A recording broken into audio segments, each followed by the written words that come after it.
Oh, hey, there you go. I was muted. Ah, there you go. Had a busy weekend. I looked at this thing too. Anyway, had a busy weekend, busy morning. We had friends in from town from Canada. One of our friends was here for. One of our friends was here for. Let me switch to the other camera again. Was here for the Critical Role thing and had a great time with that. And then another friend who works with a publisher here was in town, and so we hung out with him on Sunday all day, and then took the one friend going back to Canada on Sunday night to the airport, and oh my gosh, that was a nightmare. I was saying, Dean of Games, I had painted all of the main expansions for the main game, and I've painted a bunch of the stretch goal minis, and I also did the 10, I believe it's 10 in the X-Men box, but I have painted no other X-Men minis. I have a lot of them to do. We cannot hear you if you're talking to us. I am so sorry. Yeah, so we had a real crazy weekend, had a real busy morning, and hoping to be able to get caught up. This will be my last painting stream for a couple weeks, and then I'm going to stream probably once, and then I don't know exactly when we return and when we're leaving. And then we're going to the Gathering of Friends, which is a longer event, and so we will be gone basically 2 weeks. But we will be streaming on Thursday. James Hudson is going to be here. He lives in the LA area now, and he's coming up again we had him on the show last summer, but we're going to have him on, I believe we're going to have him on the show again, and then we're going to have him on the live stream. If not, it'll just be Nikki and I, but Dave, who was with us last Thursday, he's going to be... he had something going on Thursday, so dinner with a friend. So he's got to go back up, and he helps out his mom. It's like a few weeks here, a few weeks back home, up north, and so hopefully that'll be fun. Hey Joe King, hey Thunderflux. So yeah, I painted a bunch. So as I was showing them to you, but not speaking. I was speaking to myself. I primed these. I had bought that air compressor and airbrush combo that was like $55 on Amazon, so it's that little, I think it's in the house, I don't know why.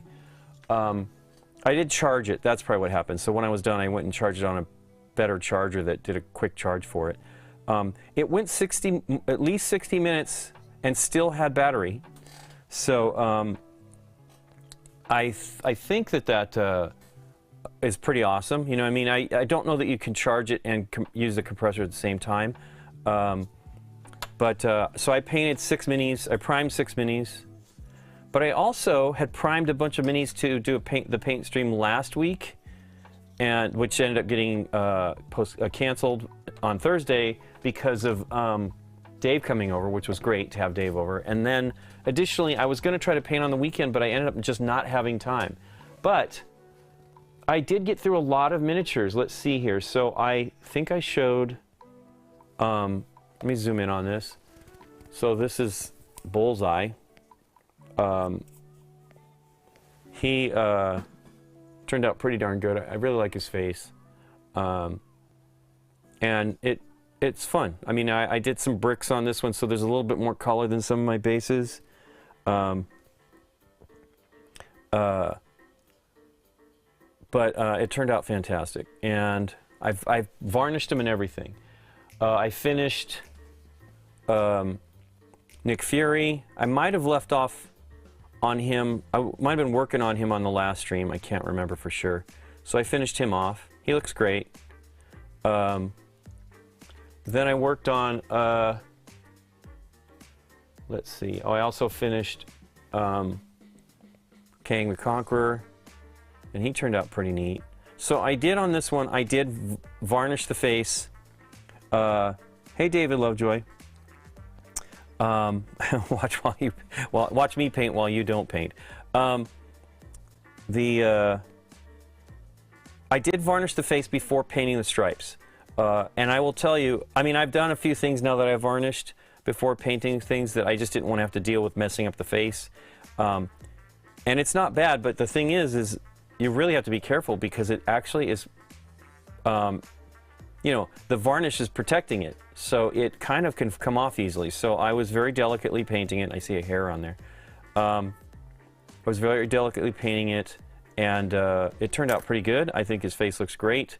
I did some work on these like crystals so that they have like facets, you know, like, and I didn't do them like standard. I mean, I did them sort of like standard edge highlighting, but much lighter. I wanted them to be milder than that. Then I worked on Corvus Glaive, I think is the name of this one. And he turned out pretty cool. I mean, I was trying to go for some non-metallic metal thing going on here, which is not great.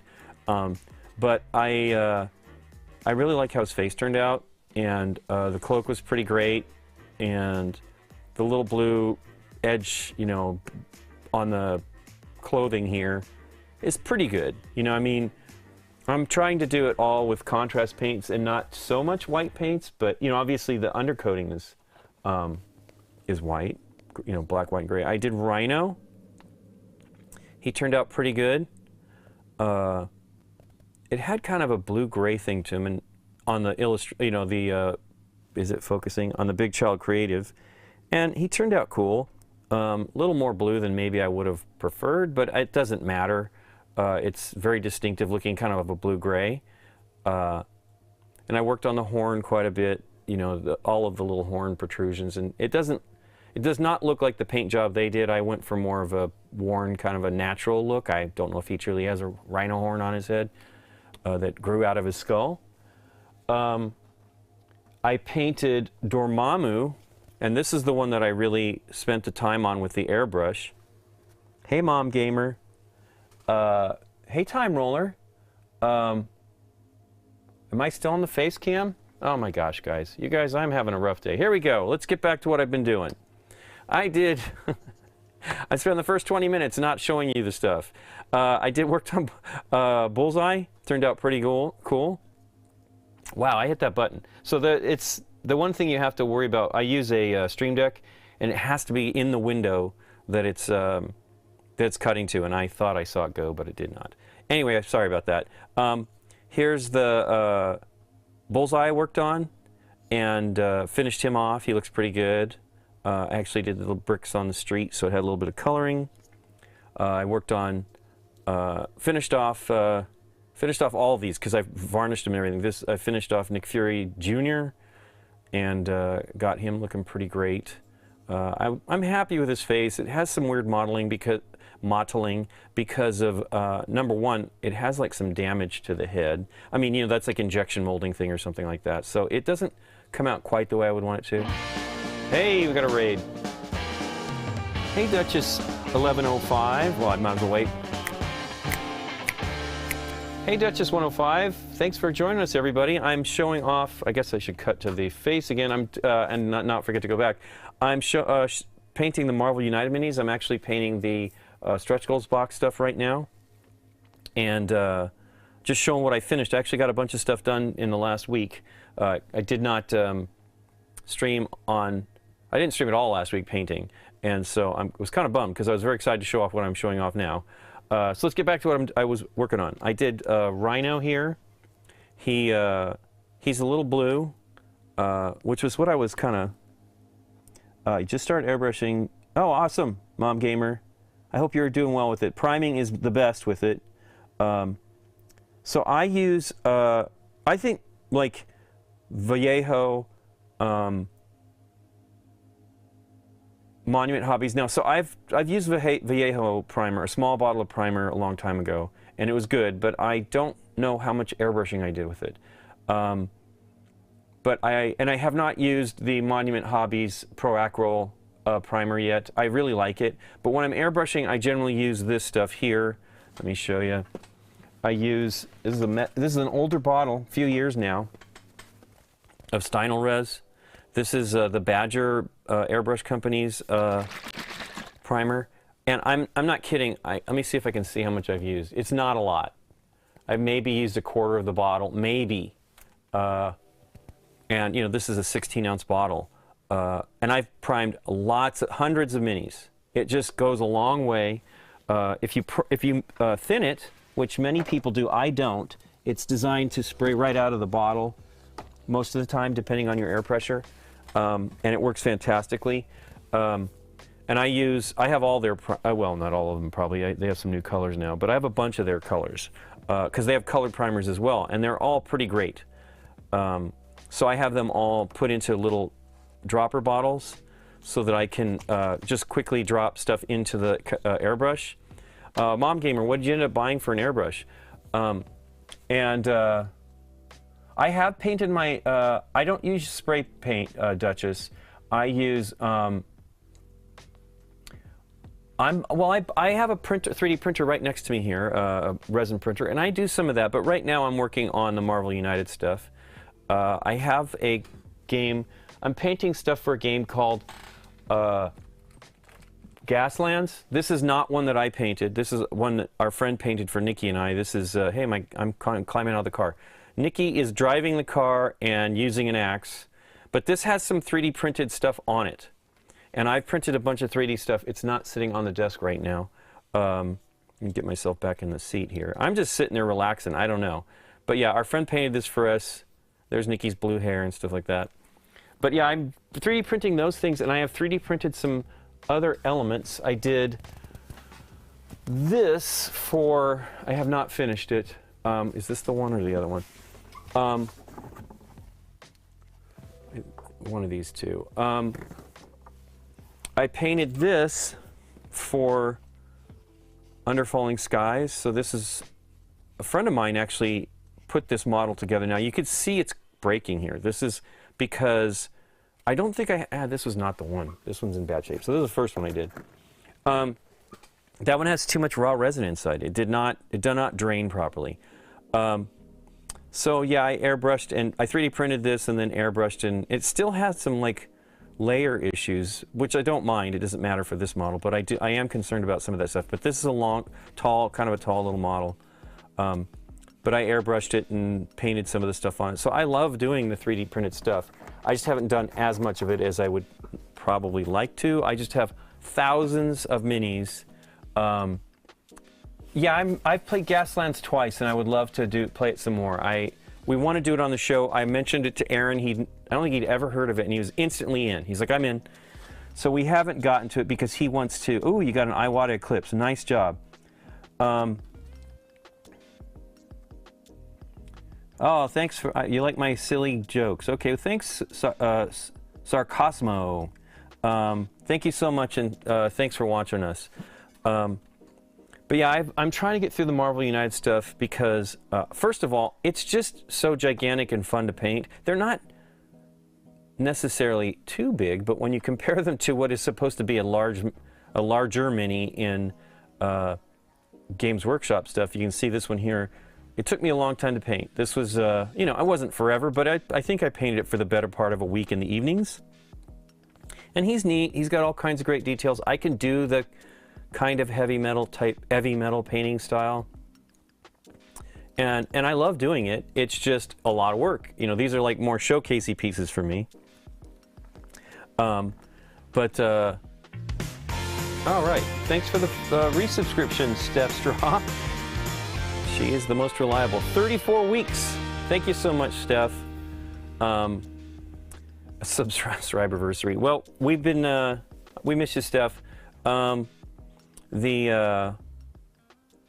I've been trying to get through these because I really love all this stuff. I love the chibis. I love being able to paint faces and eyes. He's got these little beady eyes, which was in the illustration, so I went for it. But he turned out great. And then I painted Kang the Conqueror, finished him off, did some edge highlighting-ish stuff on these crystals. I didn't want to do it as strong as, there's a few darker lines than I would have preferred to do, but it still looks cool. And then I did Corvus Glaive, and I really love his face. Everything looks cool. I was doing this non-metallic metal thing that didn't really work out with gold. I know you can do that kind of stuff. I'm just not good at it. I also painted Dormammu. This is the one that I did like the most airbrush work on. Thanks, Steph. We are, oops, it's not in focus. But yeah, I decided to try to do, you know, some of the OSL type things from the glowing hair or whatever is going on here. So I airbrushed on top of the painted mini, And then, thank you so much, Frozen Sush. And so I went for it, and I decided to go for that. Now, I painted all of this.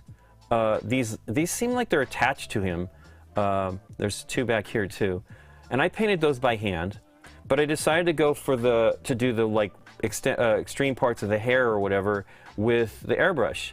And it turned out really great. I did the bit of this stuff here on it as well. I did not mask anything off. I painted it as I had painted the mini and then came in and did the highlight, you know, the highlights in the so like I painted the rocks here. They're like color changing, right? So one angle they're orange, one angle they're kind of yellow and gray and stuff. So I just wanted to have that like glowing effect, and it turned out pretty good. Oh, that's cool. Thanks, Steph. It's okay. It's just it's not what I imagined as I was doing it, but it still looks great, and I really love his face. So yeah, I tried really hard to just go for the, you know, give you the kind of look that they had in the painted mini, and you know, airbrushing is pretty easy. So I used both my new airbrush that I bought with the compressor, which was that Youfu, Y-O-U-F-U, and then it says YF at the end is the name. It was $55 on Amazon. It's a pretty decent compressor. I mean, it's a really good compressor because I was actually walking around in the yard, airbrushing the miniatures as the sun was shifting, right? Because it was later afternoon, and so I had to get like in the right light to see things. I had realized like I had to paint a lot of stuff underneath these to just get this stuff darkened up. And I additionally so I painted some of this outside with the little mobile compressor, and then I also painted some in here. So I did not use primer. The Stynylrez primer, I do not like it. I mean, I would absolutely wear a ventilator mask wherever you do that, because it's, for whatever reason, it's a different maybe resin in the acrylic paint, and it's definitely more fumey. It is acrylic, but I don't trust it. Thanks, Steph. And then the final one I painted was Hela, and I was excited about it. So I guess in the comics she's a little green. I don't know. I did go by the illustration they had. I wasn't exactly doing it like her. I like her face, but her face looks like wax, which is interesting. I did do more edge highlighting on these crystals because of them, you know, the way they expand. I only know the stuff from the movie on her. And then I also airbrushed her cape. I decided to go for like the dusty look that they were doing. So what I did, and I didn't cover anything up. I did that in here entirely. No, that's not true. I did the white outside because I used the primer on top of the already painted cape. So I didn't cover her up at all. I mean, she was painted and I did the cape last. And so I did the white outside, let it dry a while, and then came in and used, so I used the Youfu airbrush for priming. You do have to control that one. I will say the paint really flows through it if you're not. Now, that's not a bad thing, because I also use this airbrush on that compressor, and I think this one needs more pressure. This is a inexpensive airbrush from Harbor Freight. They don't make it. I mean, you can still get it around. It's in closeout, but it's not in any of the local stores. I literally was going to just buy another one for parts, because I dropped this like day one as I was trying it. Of course, I was too eager, and I mean, this is.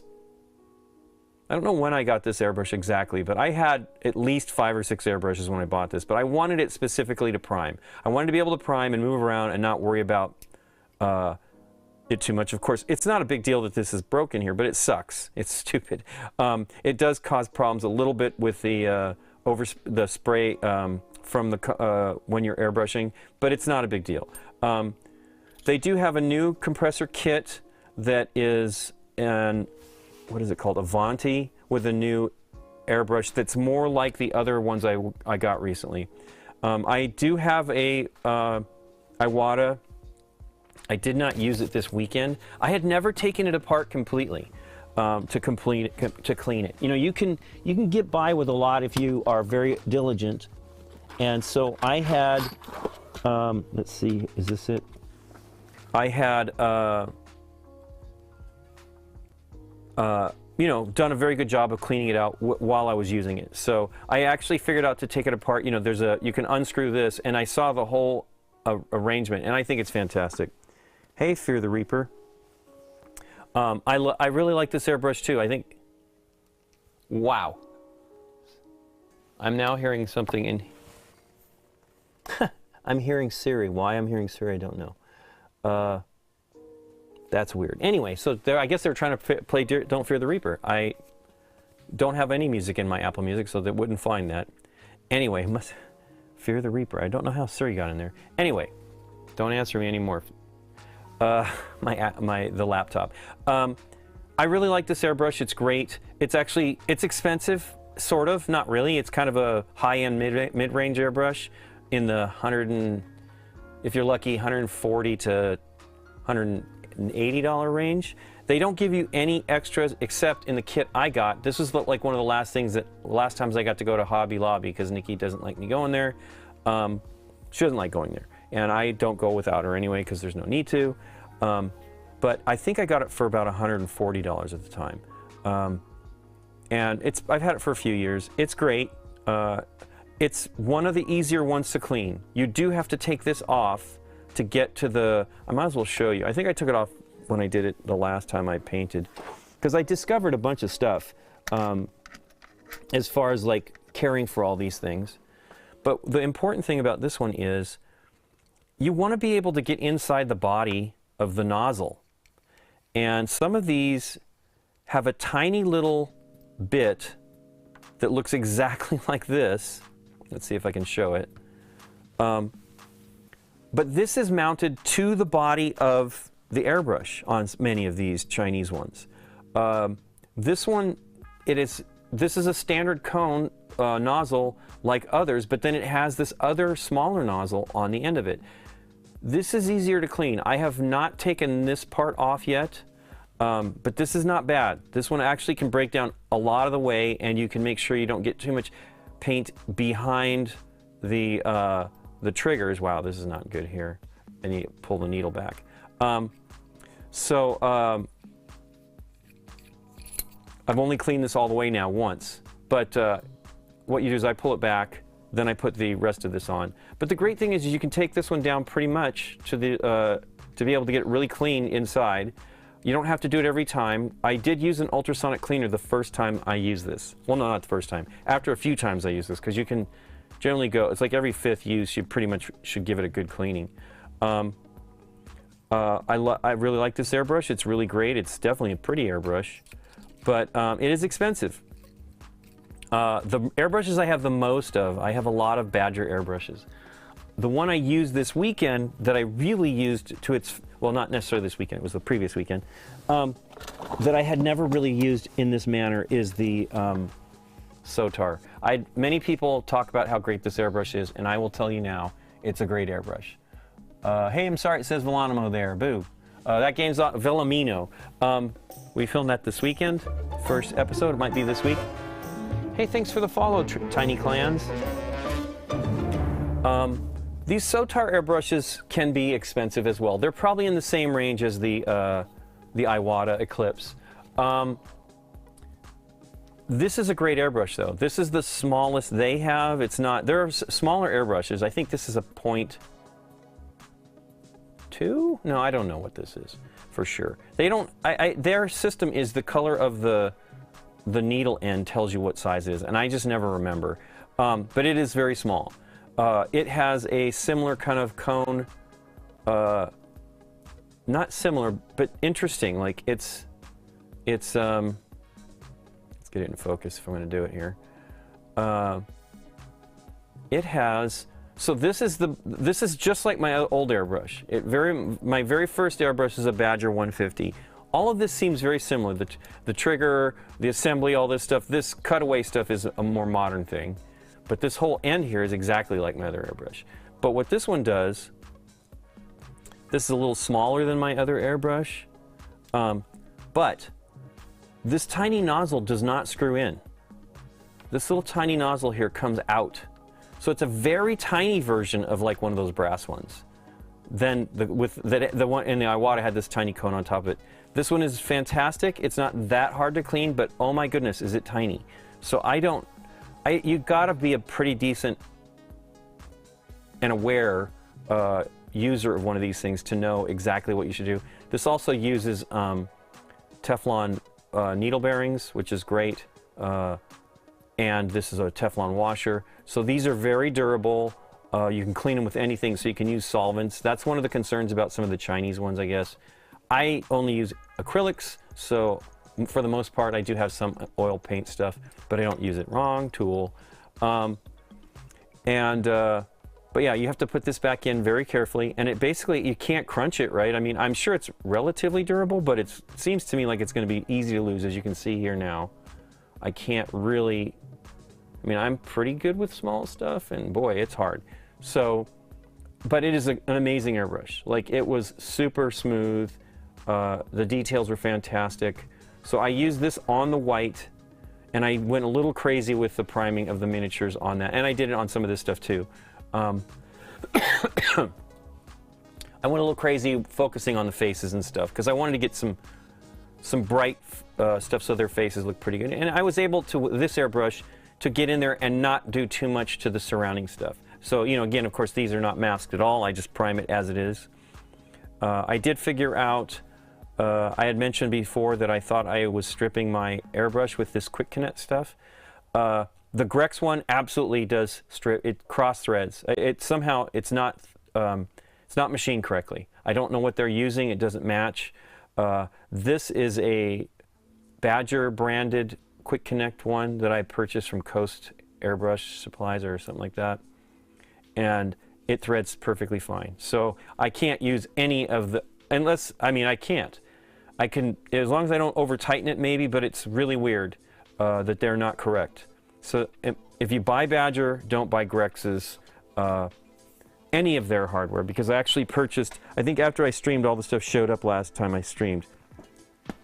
I purchased both adapters for the Iwata style stuff and from an Iwata style connector, which is the standard connector. It's nothing any different necessarily. Let me see if I can show you these pieces. So I spent a bunch of money on these things, and they're not good. You know, some of these ones here. So these are two different ones, I believe, yeah.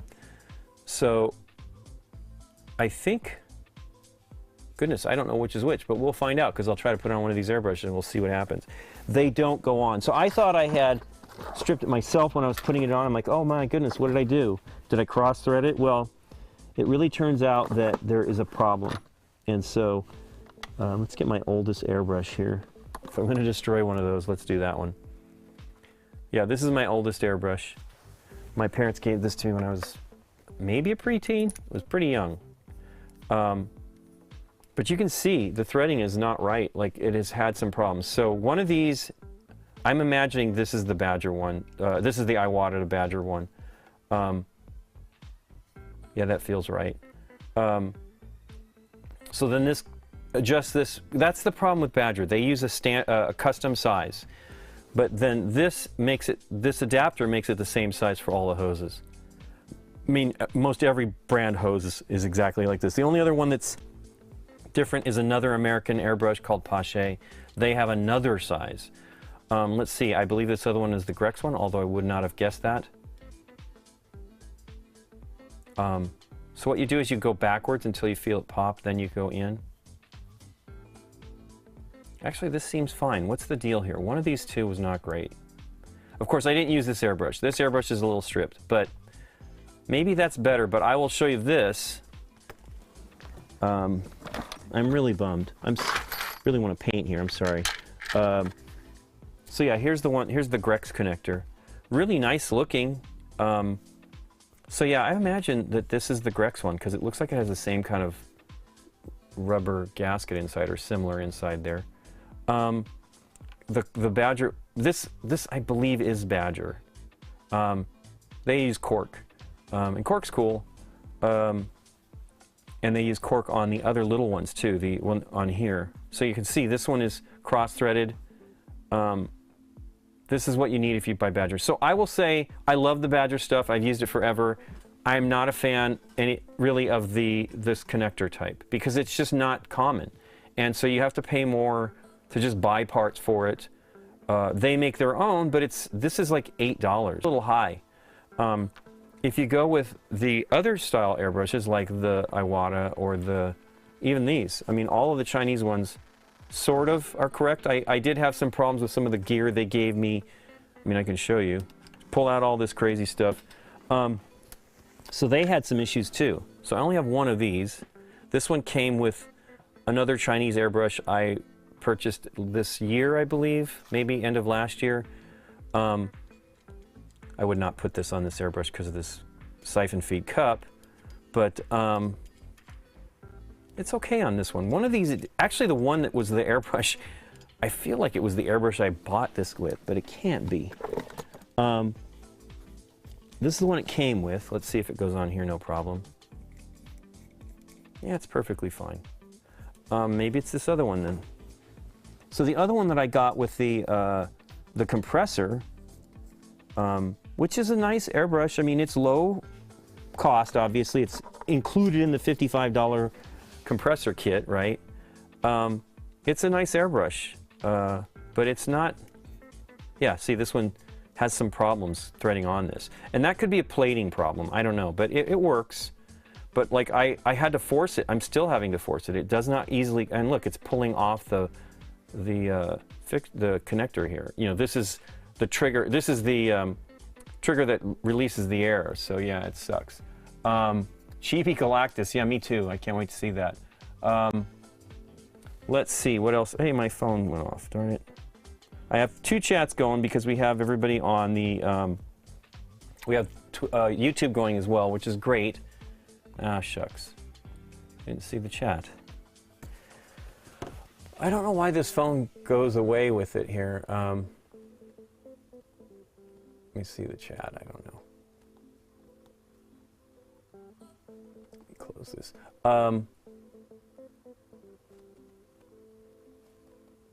Boy, I tell you, this is weird today. Your channel. I need to get one of these tablets going with it so that I can have it going. Oh, there we go. Hey, from Scotland, Ian Middleton. So the ultrasonic cleaner, I have one. It's connected. What you do is you put the solvent in the ultrasonic cleaner, and you can just leave it in there, and it will do a very good job of cleaning the parts. I actually do use the Iwata airbrush cleaner, Media airbrush cleaner.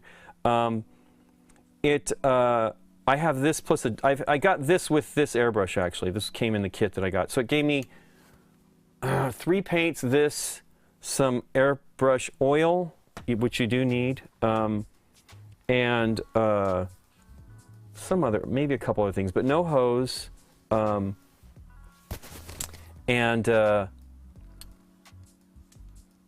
This is, you know, it was a good deal, but I soak it in this. I actually mix this with a little bit of water. I use distilled water for that kind of stuff, just because it's a lot of metals and I don't want any, you know, there is an issue with distilled water potentially leaching minerals, but what I don't want is deposits. So, but I'll leave it in for a little while and then just pull it out. The other thing that Adam does, he uses a bunch of airbrushes too, but he has an Iwata Eclipse, I believe, as well, and some others.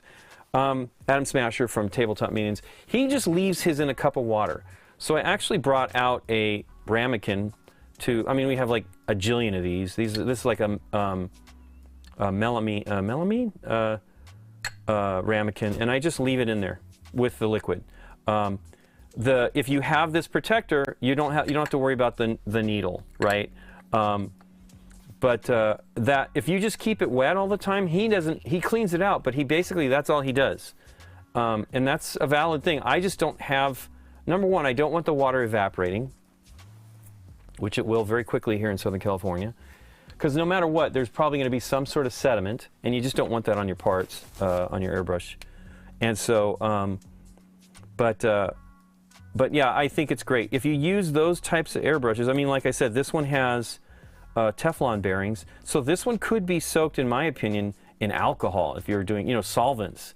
And this cup is great. It's right there with into the needle. I put in literally drops, a drop or two of color, and I still had paint left over when I was doing the red in the hair and the orange and the red in the hair, and the highlights down below, and I still had paint left over. It's a very tiny amount. I love this direct feed. It is a nice thing to use eyedropper bottles.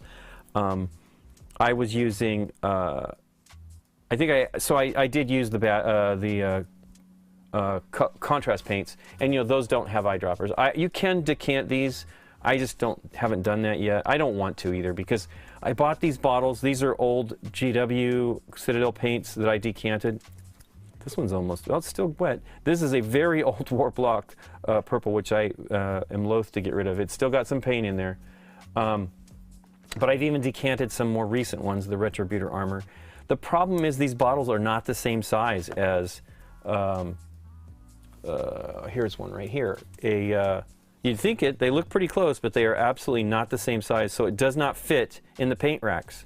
And so I don't want to deal with that. I mean, I could make my own paint rack because I have a laser cutter, but I don't want to do that. It's just, I'm not sponsored in any way. I've purchased 1, 2, 3, 4, 5, is that it? 5 racks? No, maybe 6 racks from Mischief Maker.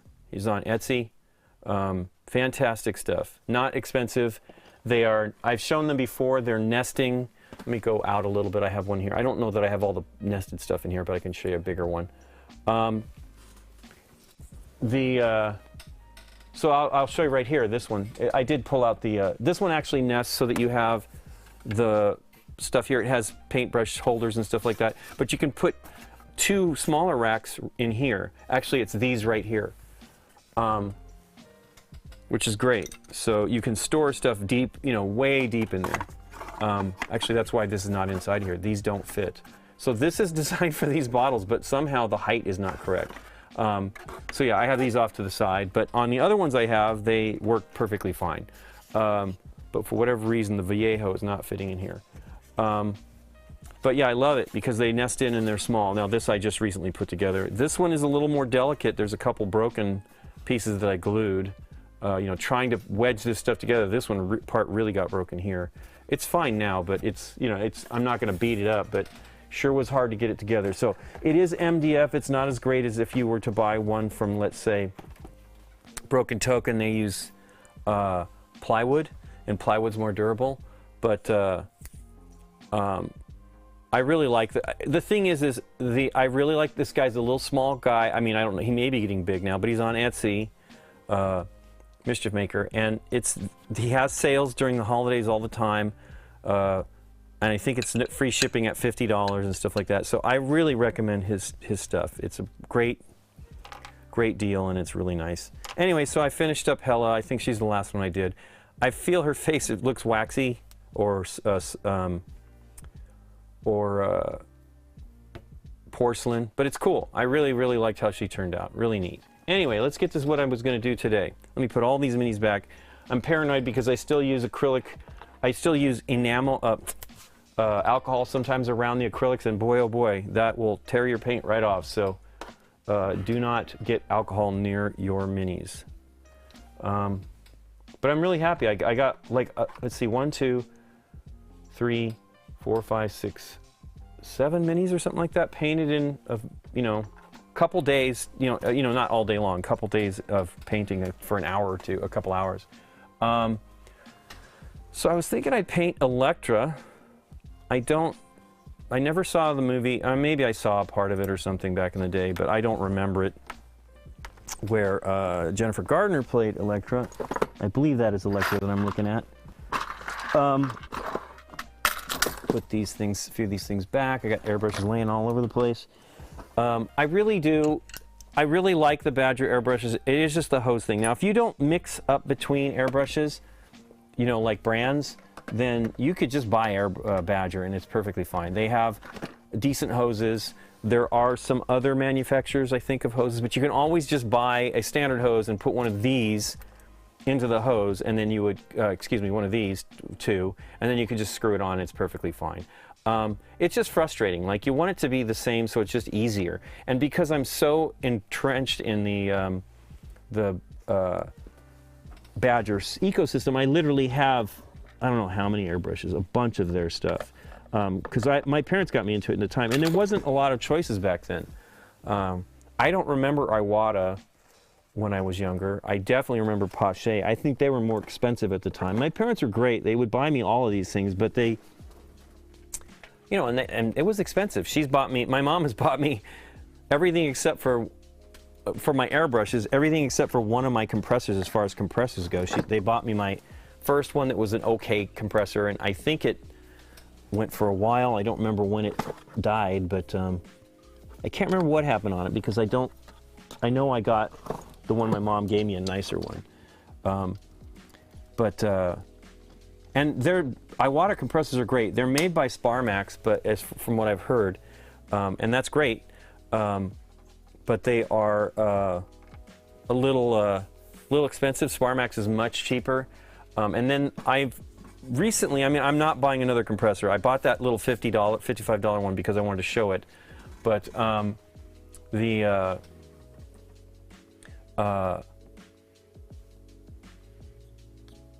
you know, $55 with an airbrush isn't too bad. But there's kits, like I said, the one from Harbor Freight for $110. It's supposedly a pretty good compressor, not too terribly loud. And the airbrush looks pretty good. But that's getting to the point where I feel like if you're going to spend that kind of money, you might as well buy a good airbrush. Like, just buy the compressor that you can get for $55 and then buy a decent airbrush. But if you're just starting and you want to see if this is something you want to do and you want to deal with a mess, it's not terrible, but it is an issue. You know, like, you got to clean things up and everything. It's just easier to spray can or brush it. But for $55, you can find out if it's something you want to do and then go from there. For me, the next step I would take would be a pretty decent regular airbrush in the $100 and something range. And then that means you can do more things like get, you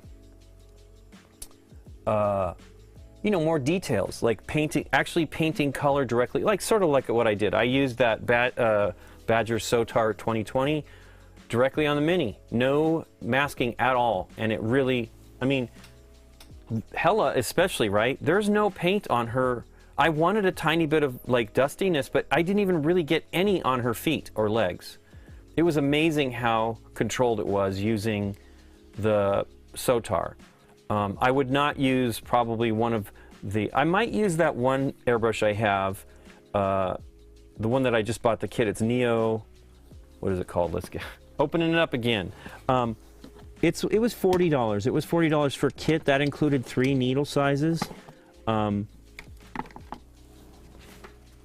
Neo Eco. This is actually a pretty nice brush. It has the removable.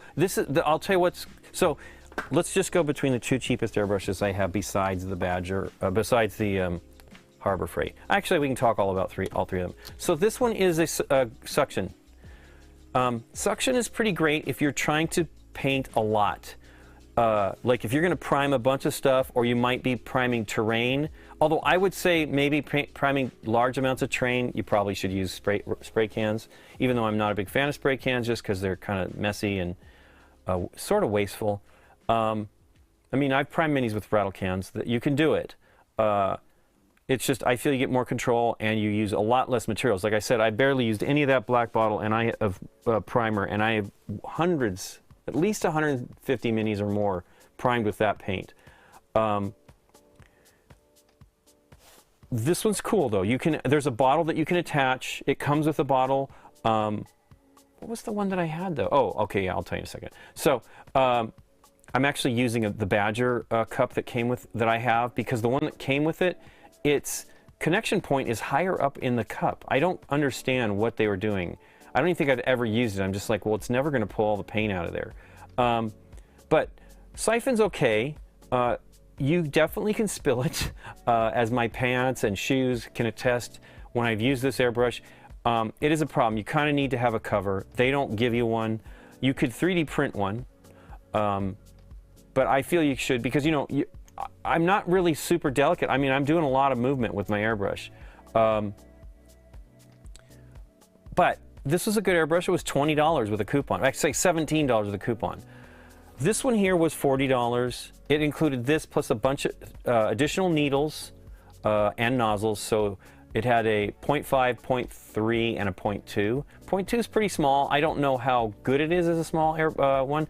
The one thing that's good about this airbrush is this right here. This is a way to restrict or increase your airflow.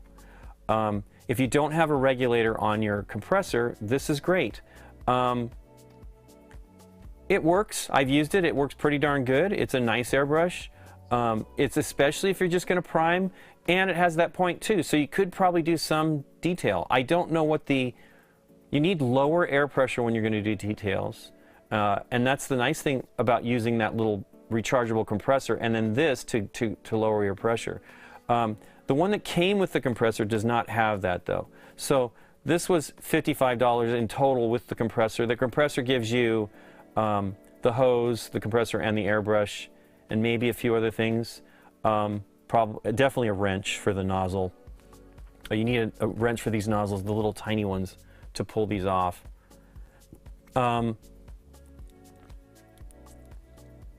But my feeling is you just get, so this, you have to wrench it off, and you can't see it here, but the O-ring is actually coming out. It's like squished out. It's not great. I'm actually going to try using, I have beeswax that I bought a long time ago for airbrushes. I'm going to try to use a beeswax seal and see if I can just use that instead of this O-ring. But it's working fine still. I've used it now 3 times, I think. The paint flies through this one.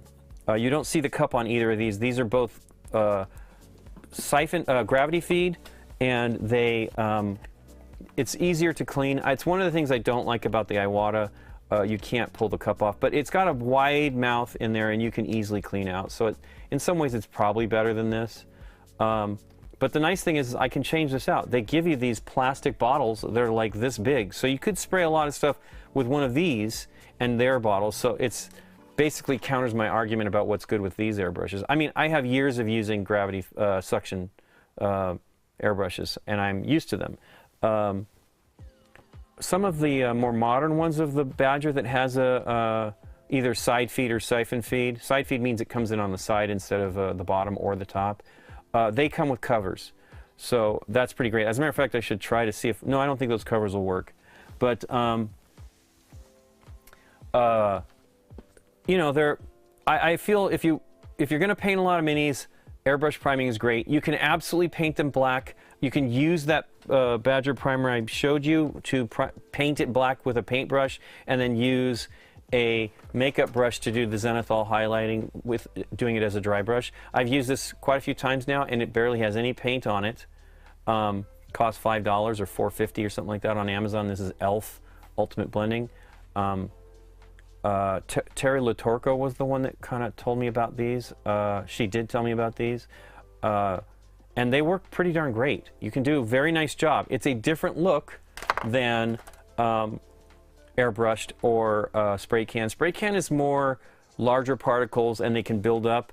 With an airbrush, it's pretty darn smooth. You don't, there is a little bit of particulate looking kind of stuff going on some of these here. Let's see. He seems to have a little bit of, you know, it's atomizing it, and it's, I was using actually this airbrush, and the Sotar, the Badger Sotar 2020. I went from basically, I wanted to use this one with that compressor because I hadn't used it, and it wasn't as perfect as I'd hoped, but also I wasn't sure this was really clean. I did a very thorough cleaning after the fact. Then I used this one for the gray, and then I used the Badger Sotar for the white, because I knew I was going to be trying to poke in, you know, do details deep, you know, inside without too much overspray. I still went a little bit overkill on it. But I feel you should, if you're interested in doing it, that's a great way to go. You can go a little bit more, but like I said, I feel if you're going to go for the $110, it's, I think, is as cheap as $100 from, and maybe cheaper with a coupon from Harbor Freight. I almost feel like you should start going to the next level, because, as I was saying, there is a Spray Gunner is a website that sells airbrushes, lots of brands of airbrushes, and they have a $110 compressor called the Cool, what is that called? Toddy? Maybe $110. It has a tank, so a tank makes your airbrushing smoother. It has a fan to cool the heat sink, you know, the top of the engine or the fins. They can get hot. They were taking a temperature on a video I watched the other day. I'm not buying another compressor. I'm doing the research for people that are watching in the audience, because I do feel there are choices, you know, that you can do and get in there pretty inexpensively. But I feel you could go with the $55 thing, use that compressor for as long as that thing lasts. I have no idea about its total lifespan, because it is, you know, lithium ion, I believe, batteries inside that. You could potentially replace it, but I would have a professional do that. And I almost feel like you might as well just buy a new compressor at that point. It just sucks, because I don't like wasting stuff. Like, that's a terrible... You would definitely want to recycle those batteries. Although I suppose you could probably put in... So there is a version of that compressor, I don't know if it's the same people making it, that has replaceable batteries. It comes with 2 batteries. That looks pretty interesting to me, but I looked at it very carefully, and the reason why I went with what I bought was Ninjon on YouTube did a thing about this compressor a year ago, and I saw that it had a hose, and I saw it fit standard airbrushes. I noticed on some of the ones I was looking at that they might not hold, they might not be able to screw on a standard airbrush. Because you can screw, you definitely couldn't put this airbrush on, but one of the other ones, you can mount it directly at the top of the compressor. I was using it with a hose so that I wasn't getting in the way. You know, I could get closer in, because that thing is about this tall. So it gets, you know, it's a little, it's not heavy, but it's a little cumbersome. So I wouldn't want to mess things up. Anyway, so I would consider something like that. You know, the $55 one, see where you're at. You can totally use that airbrush. You can totally use it for doing primer, because why would you need to go crazy on anything? You know, you're just priming. And you could always do what I did, which was then go with a better airbrush to do a little bit of finer highlight, you know, undercoating to do the highlighting, just to get, you know, a different level of what you're trying to highlight. Because, you know, the problem is like if you do it with a spray can, you've got zero control, right? I mean, you do have control. It's not zero, but it's very little. You can really kind of only just do a dusting, because, you know, you want the blacks to, you want the shadows to be there, so that when you use, either if you're going to use paints that are standard acrylics, like this type of stuff here, where it's this is a metallic, but it's thick. It's not very transparent. You can make it a little more transparent by thinning it down with extender or flow improver. This is a very old bottle of flow improver. Or the retarder that I have from retarder actually mostly just slows it down, the dry time. It's pretty great though.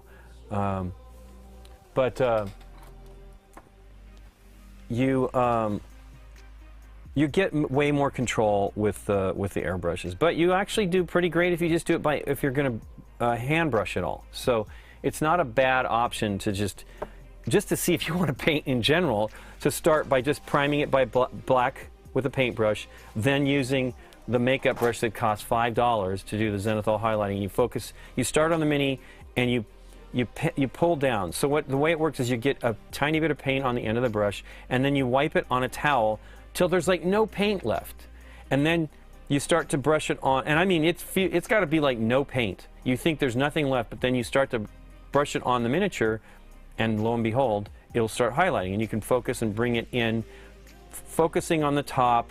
You know, I have a smaller brush that's a little bit out of the way, another makeup brush from Elf that I bought on Amazon, and you know, you can get in there and do a little bit more. But you do that, and then you don't soak the brush, you just clean it by getting it wet and cleaning it off. And like I said, there's very little paint residue still on here, so it does a pretty good job. You do not want to soak these, because I don't think it's going to hold together. It's not meant to get wet. I'm going to paint this red. I went to a store this weekend. So we had the friends in town, so we went to 2 game stores in our sort of area. We went to one in Pasadena that was amazing. We'd been to Odyssey, which is a nice store, and they do have a lot of miniature stuff too. But then we went to another one called Gameology that's in an old 60s building that was like what they call case study style here in Southern California. And it was a great store. Had good, pretty decent game collection and amazing game miniature sections, like lots of GW stuff, tons of paint. They had most everything from Citadel Games Workshop. A really good selection of AK interactive paints. They amazingly had Pro Acryl, which I love. So if I need to go get some, maybe we'll go out that way to have dinner or something and go there, because they had a great selection of stuff. None of the primers though. They had none of the primers, and I don't really need any other primer, but I thought I might buy one to just try it out. None of the primers, none of the varnishes. They were all sold out. Which a lot of people, I don't feel the stores buy enough of that, because you absolutely need it. I haven't mentioned it today, but when you're painting with contrast paints, the paints are thin, and you will have problems with wow, what red should I use? I almost feel like I should just try to use this bright red. I don't know. So I don't feel this is a contrast paint so much so. It is listed as a contrast paint. It's a single pigment. It does not mix. It does not flow the same way. Now, here's the thing. I'm doing a pre-shaded miniature, right? Part of what you're doing when you do contrast paints, what they want you to do, Citadel wants you to do, they want you to use this primer, and you just paint the whole, not this, there's 2 kinds. This is a cool one. They have a warm one as well, like a wraith bone.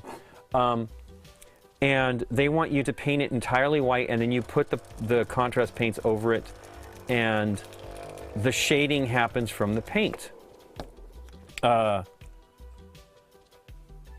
This one was painted that way. So I did not do any shading with the undercoating. And I mean, I did this to show Scott when I was in Dallas after Gen Con in 2019. And this took me like an hour and a half. I mean, we did it the afternoon, I think we were leaving. So I really was racing through it. And it looks really good. It does a great job. So this is called Wildwood. It settles in, and it's dark and light, based on just settling, right? You do one kind of thick coat of this stuff. This would be perfectly fine with that, I would imagine. Sort of. Because you don't have the settle of the color. It would just be maybe a little bit deeper of the red, but not like any kind of miracles that seem to happen with some of these contrast paints. But because we're using it specifically on a miniature that has, actually I don't want to paint the red first, that has shading, you can use something like this and it'd probably be fine. It might be too intense, but let's first do the skin tone. Is that up here? It is. I use almost exclusively just the Guilliman flesh. It is a dark color. And I had no idea when I bought it. Like, I was just figuring it all out, right? I think I'd done Hulk first with these miniatures, Hulk and maybe the Red Skull, neither of which had standard flesh tone. So when I painted a mini, I went out specifically and bought this at a local store. Might have actually been at the GW store that we used to have in our area that closed. And it was dark, too dark. I will show you the range of colors here, real briefly, of skin tones. Here is Squirrel Girl. She's a little gray. I mean, I feel I didn't do a good job of undercoating her, but I still think it looks good, and I'm not worried about it. I did Okoya, who I recently painted as well. Where's she at? Oh, here she is. This is the same skin, the paint, the same paint. It's just a different level of dilution with the contrast medium, technical contrast medium. I could not find a bottle of this weekend. I'm not empty yet, but I'm getting there. It's about 1/3 of bottle left. I use a lot of that. I've only ever replaced one color in the contrast paints that I used up, and it was this Iandin yellow. And the reason why I had to buy it is I spilled it. Spilled it right on this mat and lost about half of it. But thankfully, it didn't ruin the paint. It still worked. The other one that I spilled, the Basilicanum Gray, I think I also did this on a stream, spilled on a stream. This one, for whatever reason, some of the elements came out of the paint in the spill. I did clean up some of it and put it back in the bottle. It was on a different surface, so it was easy to clean and it wasn't a big deal, but it does not work as a contrast paint anymore. I mean, sort of it does, but I use it mostly for the bases. But yeah, the flesh tones from, oh, I mean, I showed you Hella. Hella is the same paint as this one. I mean, look at that. Isn't that amazing? So you just use the level, you thin it out with contrast paint before you paint. I think I did 2 layers of skin tone on Hella, and I probably did 2 on Okoye. My favorite one, though, well, there's a bunch of great ones with the darker skin. They're all pretty phenomenal, but Siri is just, Siri, got the Siri on my mind. Hers was just amazing. I mean, I just love the skin tone. It looks just ridiculously cool. So you can do a lot. And once I made that, what happened was I bought it. I was like, this isn't great. And then I went back to the store and they show like a range of the colors. And I'm like, oh, I'm an idiot. You just dilute it. And so then I did that and it worked perfectly well. I'm very happy. So what I tend to do is the inside out style of painting for this. I paint the face because I feel I have more control painting outside of that. It's not necessarily rational, but then I'll do the hair and then I'll do, you know what I mean, I'll do the skin. But she has exposed skin on her legs and on her arms. So I'm going to paint all of that first and then just be cautious with my red paint. I mean, it's basically red, black, and skin tone, and then some grays. So this one should be pretty interesting. Now, she's got this tied on head thingy here, and I don't see what it does there. Oh, I see ribbons of it coming out here, I think. So I guess it's tied and then goes into her hair. I can't tell if, boy, you can't see that. Let's zoom in a bit too. Let's see how I can do it. I've been yammering so much today. I'm sorry not painting so much. But I got so much done, I was very excited to show all that. And of course I had to show it 2 times because I didn't turn on the microphone. And then didn't switch camera. I'm a knucklehead. Let's see here. You know, you want to see the Galactus. I mean, these Sentinels from the X-Men one should be pretty awesome too. I can't wait to paint them as well.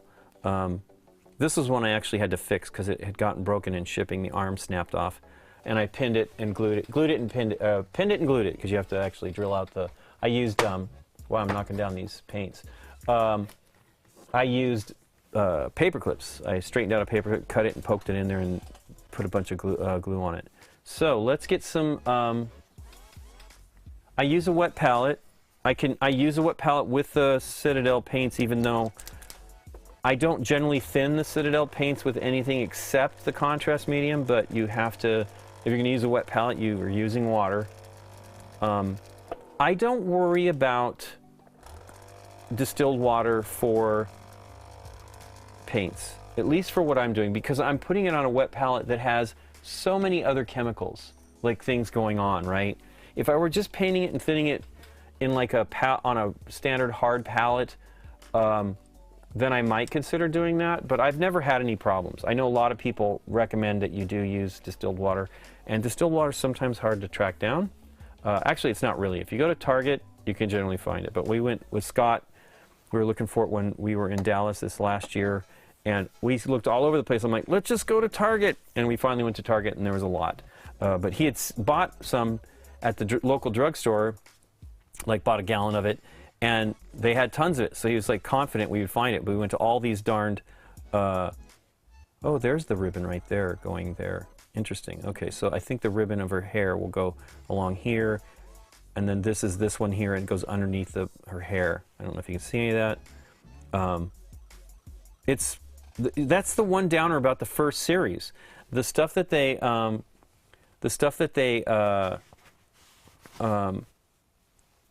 took pictures of all were just basically a couple different angles from the front. starting with the X-Men and the latest Metaverse one, they actually showed the backsides, which is, I mean, you know, I just extrapolate what I think it is, but it is nice knowing, because I don't want to spend, my goal is to paint these things fast. If I'm going to sit there and think about how the color works and stuff like that, I'm not going to get very far. You know, because each one of these is different. The neat thing about painting like an army from GW is once you've decided the bulk, if let's say you're going to choose your own color scheme, well, you're doing a whole bunch of them the same way, so they're mostly similar. With these, every single one of these is different, and well, except for the Sentinels, probably. So, you know, those are going to be interesting to do. Let's paint her face. She's got some pretty wide open eyes. I keep telling, you know, everybody's like, I don't think I can paint. You know, it's not that you can do it. You just have to. You have to just commit to going for it.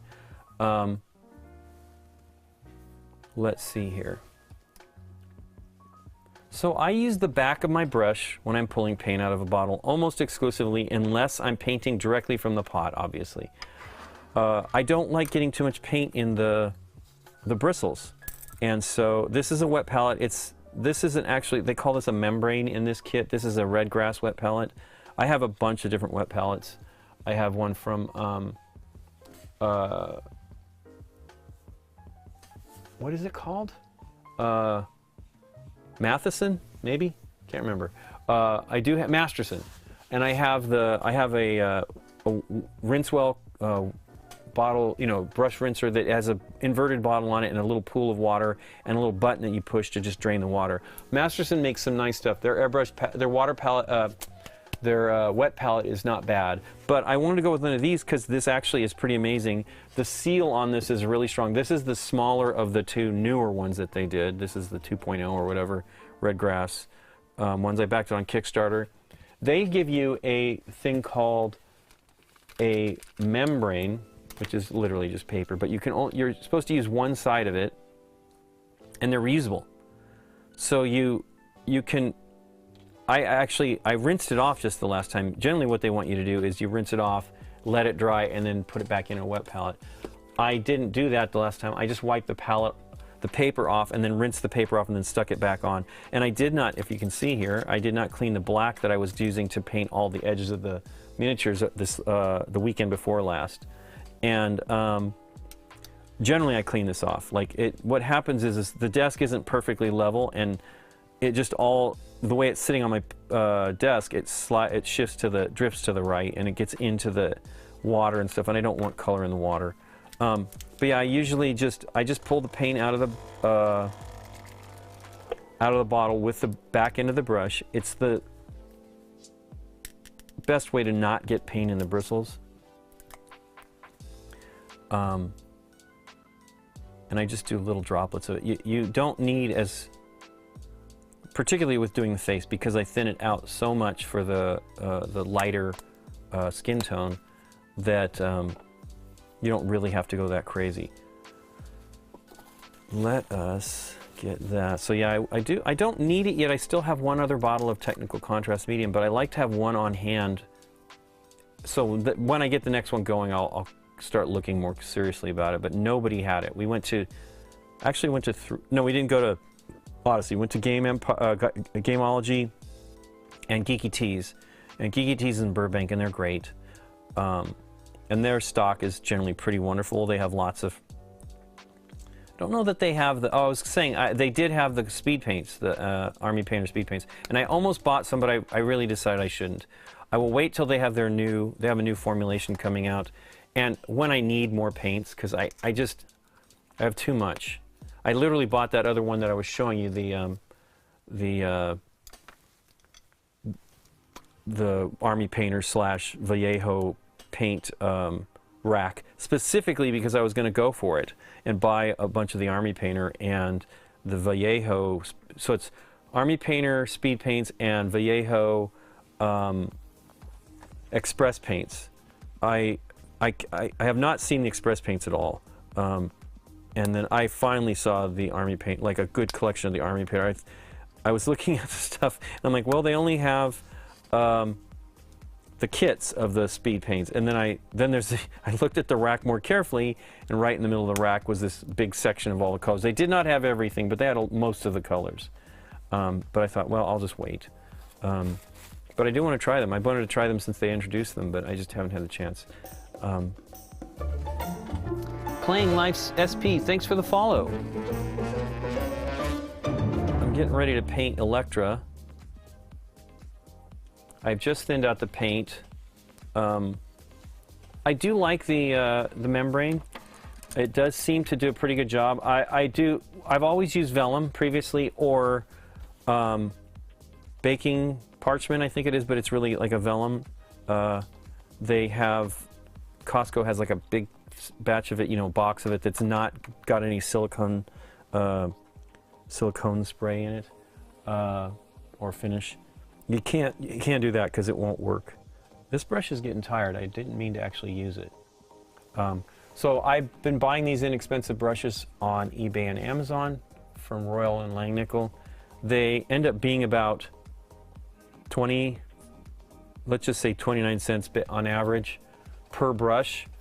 You get 144 of them, and they're great. I mean, they're not the greatest brushes I've ever used, but they're great because I don't really feel worries about like tossing one. I mean, this brush is still good, and it will do some detail, but I'm a little nervous. So these other ones, these Zem, I bought these on eBay, and they're good.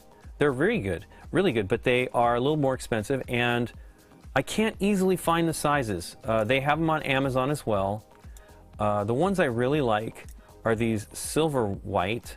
They're really kind of expensive, and this one's just beat up. Like this, I used this one, like it had sat in my kit for a long time, and then I started to use it, and I really, you know, you're poking it in the mini a lot, and it ruins the tip. And so that's one reason why I wouldn't use like a Winsor Newton. I have Winsor Newton brushes. I wouldn't use one on minis really anymore. I have done that before, and I watch Lila she has a show videos on YouTube, and Lila, gosh darn it, can't remember her name. And she uses Winsor Newton exclusively. She prefers them, and you know, she's probably coming from maybe from a painting world. I don't know. That was why I use them. Thanks for the follow, Pattyfy.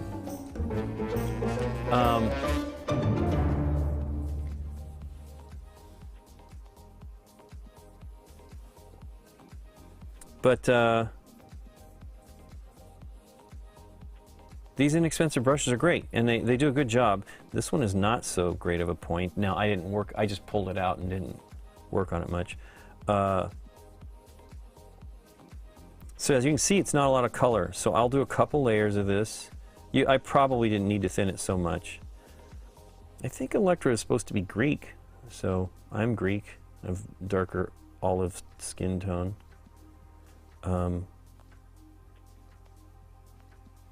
Oops, it's not in focus. It's got a little bit on her hair, but her hair is not a problem. Her hair is going to be black.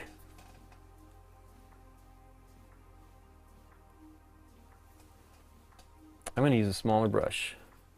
I don't have enough. These go to 1, so there's 1 to 6s. This is a 3. It's pretty good. I really like the 4s so far. And the 5, is it? Or is this the 6? This is the 6. This has some long bristles. It has a great point. It really does seem, I've used this a couple times now. They do a pretty good job. And these brushes are inexpensive. And, you know, especially if you're starting out, heck, you can spend $30 to $40 or so for 144 brushes. They were, as a matter of fact, the last batch, I actually bought 2 bottles of these things. They come in a big bottle. I mean, I can show you kind of, I put them in a cup here. But, you know, this is how they come. A bunch of brushes. They actually, ours, the lid broke, and I think that was broken before it got shipped, which is fine. I don't care. They're perfectly fine. But it's a ton of brushes, and, you know, you just burn through them. Don't worry about it. But the downer is they only go down to 1, size 1, and the size 1 is this one, and it seems too big to me. It's a fine brush. This one's okay. And there's definitely some ones in the set that I didn't go through every single one of them, but there's some in here that are not great. But they do a pretty good job, and you can get a pretty great point on them, and you can do details. But as you will see right now, I'm going to use a smaller brush. I have this Winsor Newton here that's a synthetic. That's okay, it's getting tired now. But I have this one that was from Nitro, which was a brand of paints from Sweden, I think, back in the day. So this was a brush that I had it had been sitting around for a while. But I'm going to do this flesh on her legs and arms, and I kind of want to just get a little bit of paint in there without the brush being because I don't need a lot of paint. I'm just putting a tiny amount on. The nice thing about a larger brush with a great point is you can paint for a long time. You know, you've got a lot of paint in the belly of the paintbrush, and it allows you to go for a while. So I feel I probably didn't put enough on her leg here, like of pale, let's say, color for her skin. I'm sorry, out of focus there. But it doesn't really matter.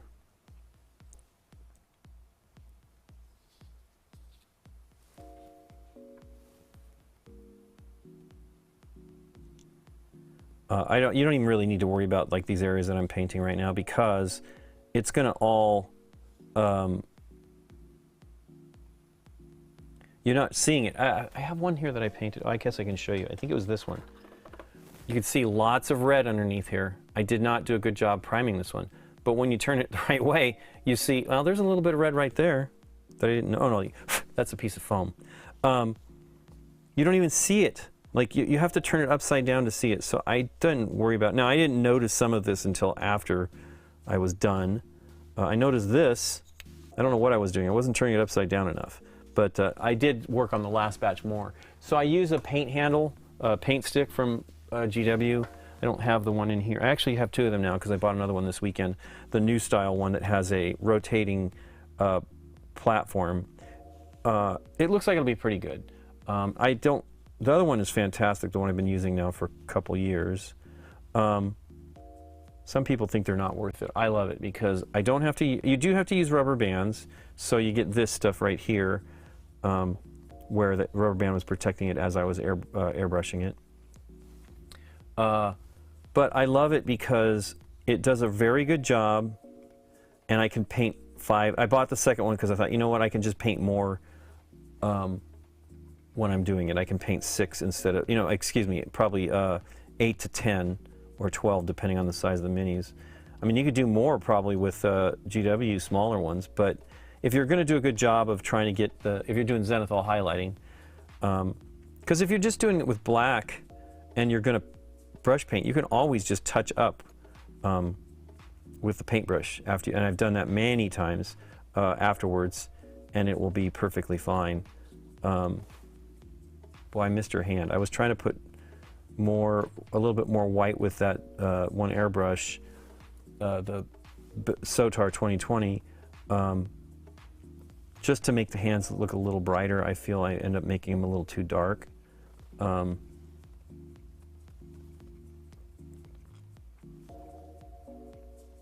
really liked the Hella. She turned out great, and Dormammu was really awesome.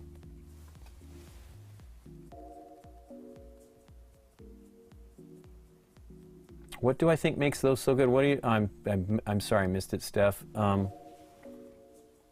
I do really like these paints. I mean, they're nice. They do a good job. These brushes too, for the money. And I've bought plenty. I have some expensive brushes. I have like 4 or 5 Winsor Newtons over there, Series 7s, which are great, but they're just too much for what. For this kind of painting, right? I'm not doing, if I were doing a show piece mini, then maybe.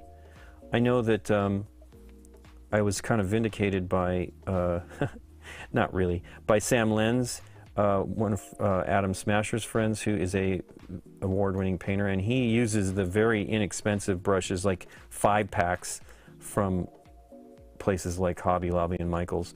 I never see any that to me look that good. That's why I bought this. I thought, well, the first batch of these brushes I bought from Royal and Langnickel were, you know, they're made in China. They're not made in the UK. I mean, it's a UK company. It was $44 on eBay. I looked on Amazon, didn't see it. Then I saw it on Amazon for $28, the same set. Because it's like an educator set. Gosh, I am getting off camera here. Let me put my elbow on the table. Something I'm not supposed to do.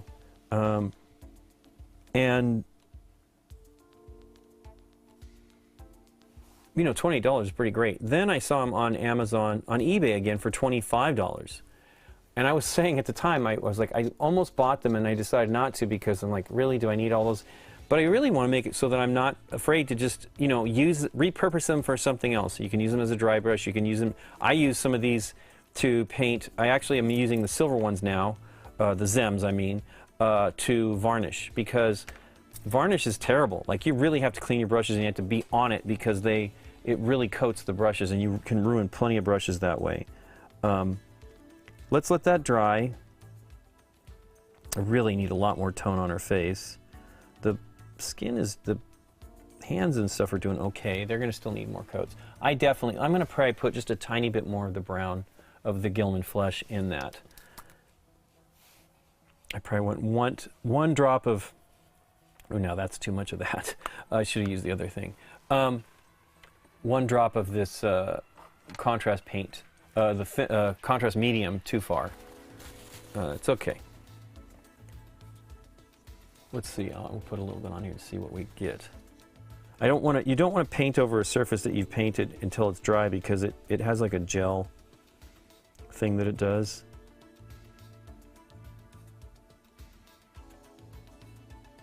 And you destroy it if you do that. Now there's so much levels of detail here. Does she have any other skin visible? Not really. Let's put some on her thigh here.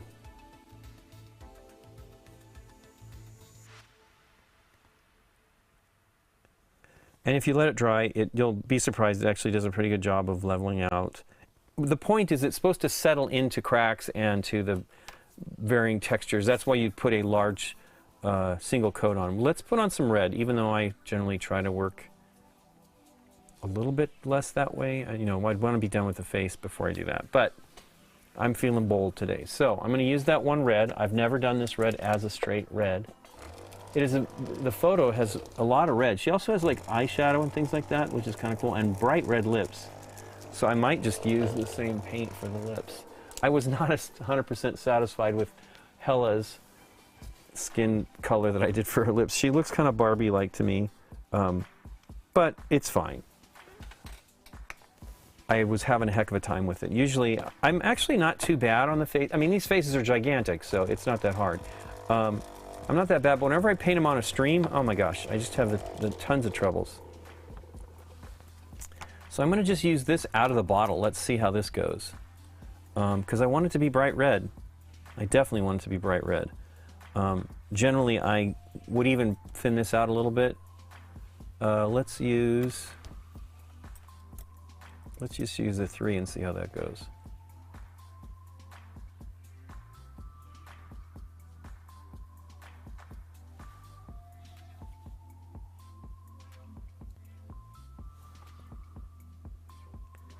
Yeah, this brush isn't that great.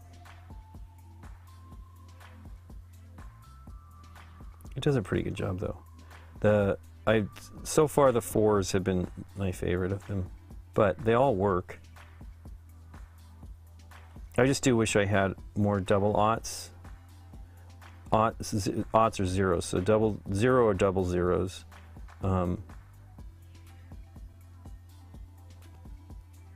It's funny though, I totally got hooked on the Winsor Newton brushes because when I started painting in high school, you could get such great prices as a student through the school, and you know you're working with fantastic brushes. I'm sure there's others out there, but those Winsor Newtons are great.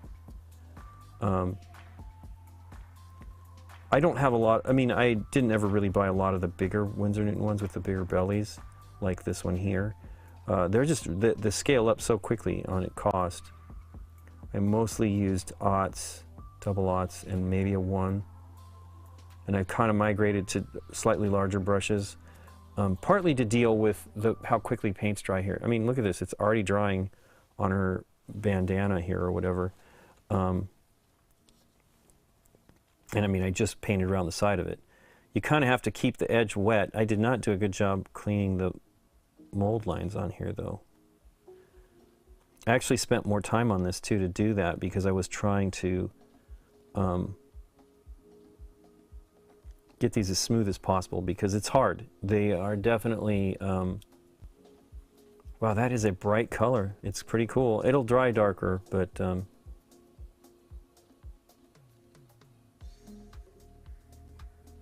yeah, I really want them to be smooth as I could. I mean, my problem is with these minis from Simon is they're done, right? They're already assembled. And they are definitely assembled. They don't come out of the mold just like this. It's several pieces on most of these. And then my brain is they're done, right? When I put minis together from GW, I usually start cleaning them on the sprue before I clip it off. And they're easier to clean. I've not done enough of the newer, the X-Men Marvel United yet. That uses a different formulation of plastic that's a little harder. In my opinion, that's a good thing. Some people think that's, I mean, they're all not that great of plastic, and some people don't like the GW stuff, but I like the GW stuff because those have always been easier for me to clean. Like, I've had much better luck with that.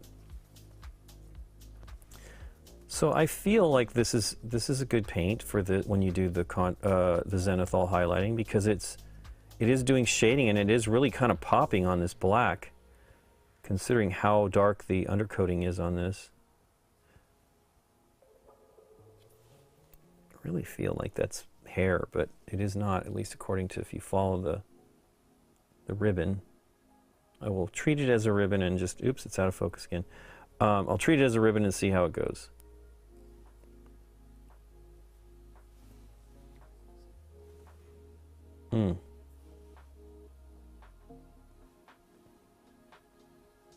Oh no, that's ribbon too.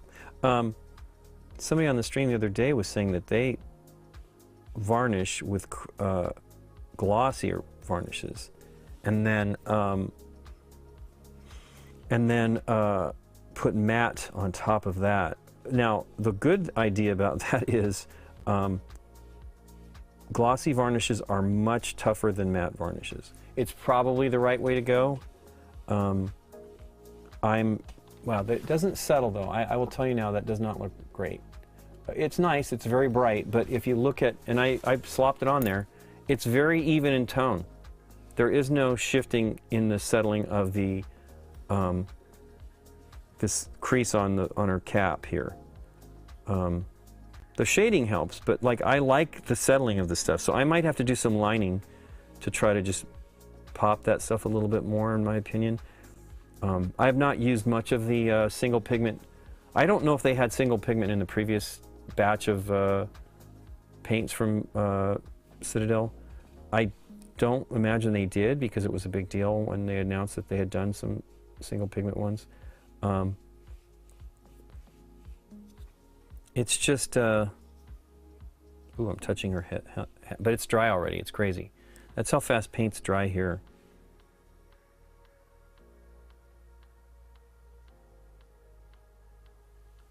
So I'm probably going to cheat this a little and make it a little bit less bold on the red. I don't know, here it's getting on that hair. Go maybe a little bit stronger here. I don't want it to be so wide. And it doesn't leak. I'm not on camera. Goodness gracious, this is terrible today. I need to be closer to the mat, I think.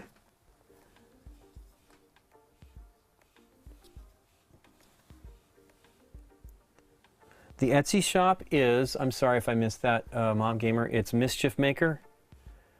He makes sets for, he makes racks for GW, or Citadel, and I have 2 of those.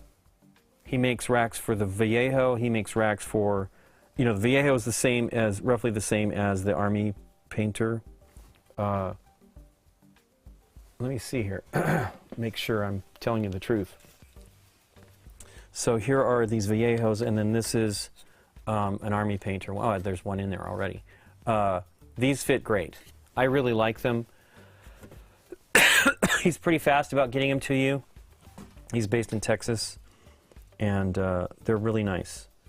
And I bought the Citadel set was I think the Citadel is the most expensive one, but it's also the most. It stores 96 bottles of paint. It does not do well with the contrast. I can only use the contrast on the top rack, and then the bottom racks I have some of the standard Citadel bottles which fit. It's not designed for. He hasn't like accommodated these contrast paints yet. I don't think he's either updated it or he just never did it for that. Never thought to do it for that. But I like his stuff a lot.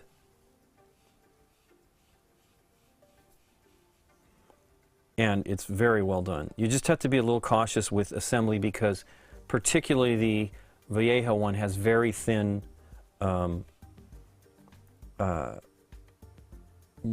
wraparounds for the bottles. You know, it's not so tiny, not so big on the Citadels either, but they go a little bit. And here's the way you do it.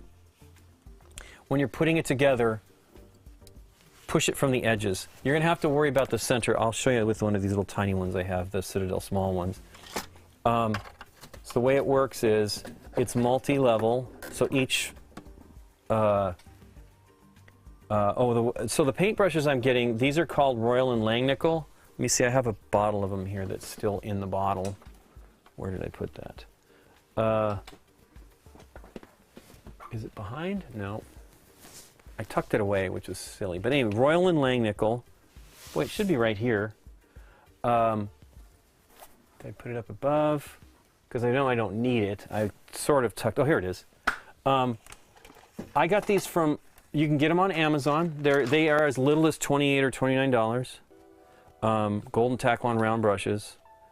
I mean, it's a lot of brushes, and the points are pretty great. The smaller ones, I feel they're. Here's what I think is not great about these on the smaller ones is it's too wide of it's too big of a diameter for the amount of brushes for the smaller size. This may be standard though. I don't buy a lot of brushes in this size of the ones anyway on this. But you can get them on eBay. I found them as little as $25 for 144 brushes. And as much as $45. There are more expensive ones, but those are the ones I bought. Those are the range that I bought it in. I did not end up buying it on Amazon because then I found that $25 one on eBay. But when you're assembling this, you push them in from the edge. You could sand it. I used a nail file, a broken old nail file here to thin stuff out a little bit. I didn't glue them on the first go. So it's a little, it has the little leg here that sticks out like you, here I can take one and show you. I didn't actually glue this one. So it goes like this, and then you put this piece in, and you know, it's not, he sends you the directions. I don't think he actually, I think the first one I might have gotten something with it, but now he just sends you an email because I think he updates stuff. You should glue them because I put together the second Citadel paints one I had, and I did not glue it. This is not glued either. Because this is part of that same set, and it starts to break apart. And Scott had one. He had one from Broken Token, and it literally collapsed because he didn't glue it. So I glued it together for him. But yeah, I think these Royal and Langnickels are pretty great. They're not, especially if you're doing minis this size. They might be a little bit too big. Now, as I've said before, Sam Lenz uses brushes just like this. And this size, like he uses a 4 or 5, you can get a great point. You can bring it right in there and do lots of great details. I still will buy slightly smaller ones. Even though they don't hold as much paint, these are pretty great. And, you know, then as you get better, you can spend more and buy, like if you're going to do, you can do basic level stuff, and then as you get more detailed, if you're feeling you want to do more stuff, you just spend a little bit more and get the higher, you know, the higher quality ones. So this is dry already. That's too dark. So now I got too much. Let's just clean that back off. I mean, not necessarily too dark. Okay, let me get it thinned out a little bit more. Let's not go too far on the contrast medium. Oh my gosh. The phone keeps cutting off. It's part of the reason why I'm not seeing all these. But I love the racks from Mischief Maker. They're really good. Really, really good. I do wish they made them out of plywood. They'd probably be more expensive though. Plywood's definitely a little bit more durable, but once you get these assembled, it's not a big deal. I'm able to move them around full of paints, and just you got to carefully hold it a little bit, but not too bad. And it goes, they're just wonderful. I'm actually able to nest some of this stuff down so I can do other things on this desktop, which is really important, because I only have so much space out here to do this. I really like to work out here though, because the great thing is like the weekend before last when I painted all that stuff, or during the week I think, I was able to just come out and paint. Like I had my wet palette that was still active the next day or later that same day, that I could continue working with stuff. Contrast paints don't really do too well on the wet palette. They work great for in that first go as long as they're fresh, but if you come back to them later, what happens is they gel up, and they're no longer really in a contrast paint. You can still do, I have done some painting with them when I'm doing like a cover or something like that later in the day, but I generally don't go for it after an hour or so, they just don't hold up.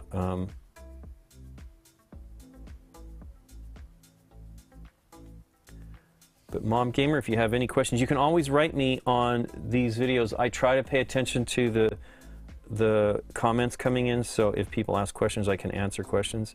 If you have any questions about anything. I really, really like these, all this stuff. It's all been really great, relatively inexpensive. I don't make BGG paint for all my supplies.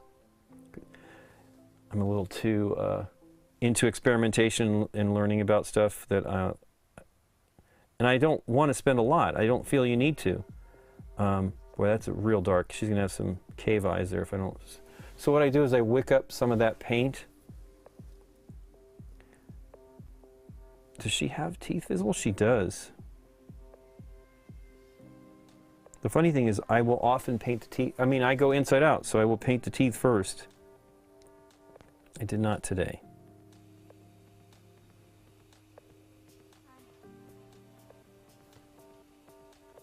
Nikki's working on her stuff out here. I can hear in the shop area. She's working on stuff for her Etsy store. When she's ready to debut all that stuff, I'll let you know. It's pretty cool stuff. Oh, Akoya. Nice. Speed paints they seem cool. As I said earlier, I have not used them yet. I'm eager to try them. I will just buy some when the new set comes out. I have a lot of the contrast paints. The contrast paints are expensive. Although that one store I was saying I went to, Gameology, has a discount. Like they have this probably better than on the paints deal than Miniature Market does. So I was like, wow. So as I was saying, if I ever need anything, I'll probably go over there and, because they also have paints from Pro Acryl. And I'd like to buy more of those too. I did end up getting all of the metallics that I saw, maybe not some of the dark ones, and then I got all of the transparent paints that they offer. But I still use the white and the gray and the black that they have, and I think they're wonderful.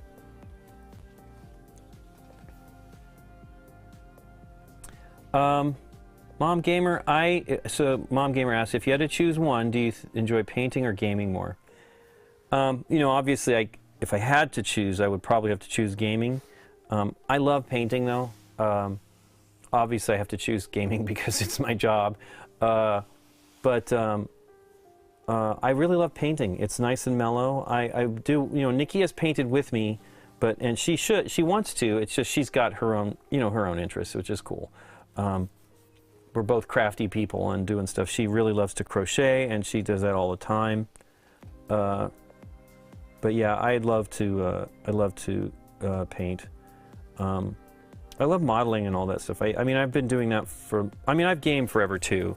I've told this story many times, but I used to game with neighbors and my friend Vince, who were old guys, and they were, as I joke, they are probably younger. For the last 10 years, I've said this. They're probably younger than I am now.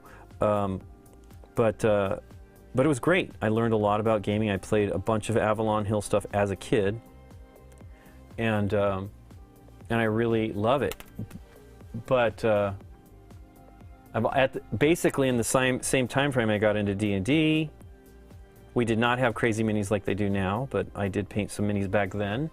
And I also painted like World War II stuff that my parents gave me. It was weird. One Christmas, I got like some German tank unit type things or something, you know, Northern Africa stuff. And I had fun painting them. I mean, I'm not really into the war kind of stuff, but I had fun painting them, and I followed the directions, and what colors they said to do, I did them, and they were a little crazy, but it was neat. And I really like it. I need to dig them up. They're still in here somewhere. I saw them recently, and the last time I looked at them, they looked pretty darn good. I'm like, wow, I was not too bad as a little kid. I did show these. This is the first stuff I painted, GW style. Maybe not the very first, but some of them. This was me just getting the color scheme together. I did do quite a few units of these. You'll be her first customer.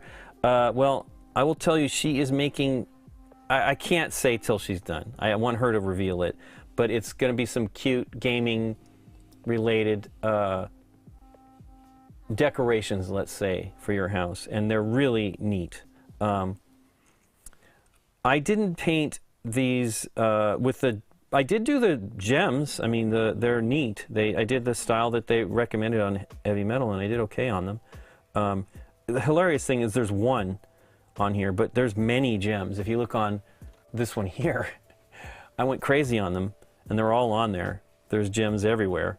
I can't remember what they're called, what the point of those was. I'm not as into the lore as I used to be.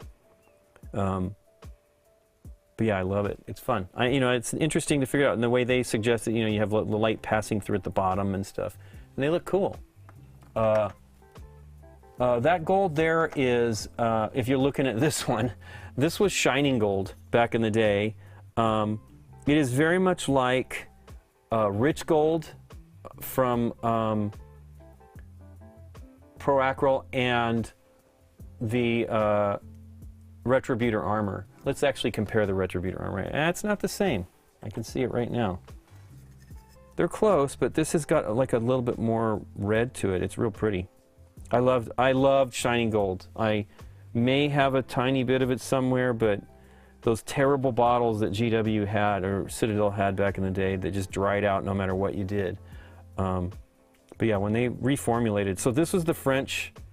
I think these were made in France at the time, and I can't remember for sure. I think they were made by a French manufacturer at that time, and they were great.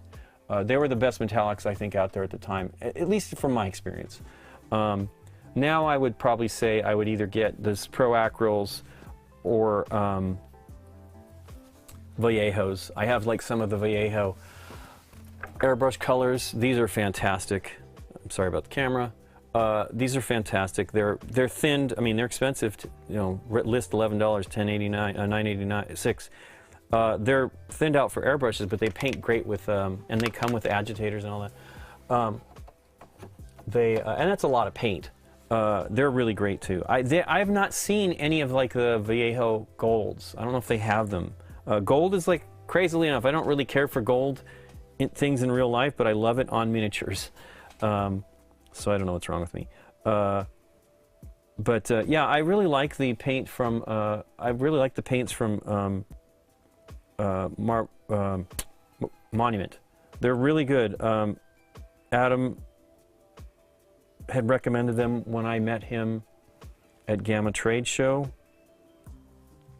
5 years ago, 6 years ago, and Adam Smasher, and I really like. You know, he's a kind of the painter level I am. He's probably better than I am, but similar. And he has really influenced me as far as to get stuff done quickly, and I really like his method. He's the one that really got me going on. I had already done xenathol highlighting before. Oh, I was starting to say earlier, you can use xenathol highlighting to do standard acrylic painting. You use it as your shading guide.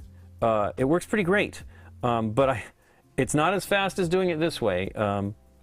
And I really recommend at least giving it a try with some of these speed paint / contrast paint / express paints from. I really want to try the ones from Vallejo as well. I've watched videos on them and they look pretty great, but I don't really know anything about them yet until I try them. We didn't have any. I couldn't find a store locally that actually had any of the speed paints, and I didn't want to just. I knew I wanted the red. Like, I really liked the red. I'd seen videos and stuff on that red, and it looked great. Then GW came out with this ball red, which is very good. But I still want to try their red. I feel red and yellow were the roughest, and now those are great. They have 4 colors essentially in Citadel's contrast paints. They're all good yellows. Hey Scott, how you doing? For your D&D campaign, awesome. Stuck it on a wall. That's nice. I did a back in the day. I was in into a game called Supremacy. It was one of my earlier gaming interests. At the time, I was actually getting into sort of the designer game thing. It had been out for a little while, but we played it. I bought the base game and played it, had fun with it. So then I wanted the mega map, and I couldn't find it for sale. I think I might have finally found it later. So I made my own. I used their design. It's actually on BGG. I uploaded the files, so if you ever wanted to just print that out, if you want to do Supremacy, it's basically Risk with like nukes. I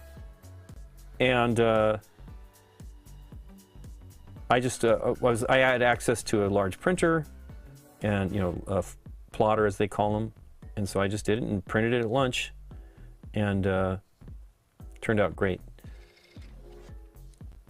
But I put my design. I think I used Trebuchet font. That was the time I did that. Hey, thanks for the follow, Frankest Lamb. I'm working on Elektra right now. She's turned out pretty neat. A lot of red on her.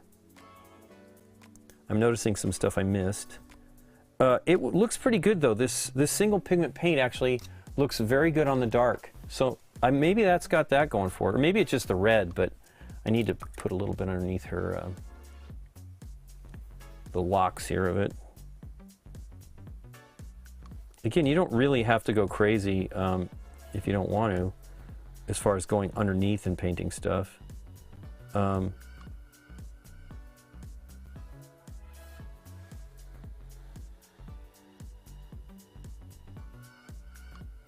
yeah, Mom Gamer, I hope you have fun going with all this stuff. I'm really glad you bought a you went crazy though. I think buying an Iwata though was a good choice. If you can afford it, to get a. Here's the thing though. Actually, I just watched gosh, I said her name earlier. She's fantastic.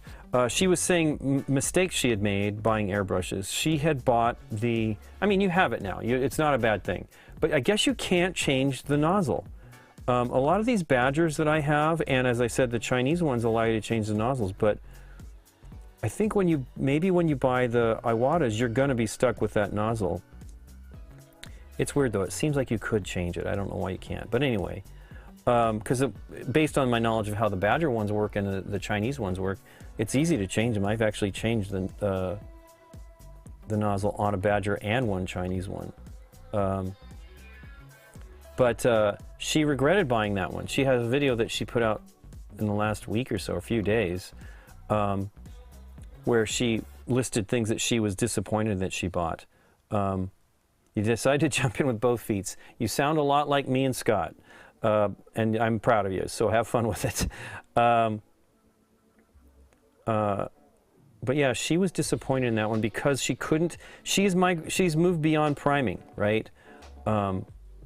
Where she wants to do more detail work with the airbrush, and she's disappointed in that Iwata model, which is exactly the one I have and probably the one you have because it's the most widely available one of those.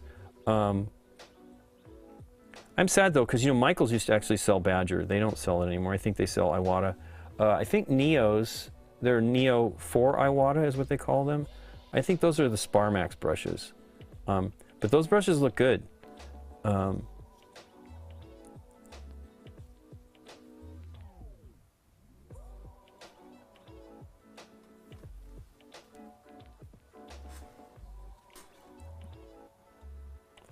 I mean, here's the deal.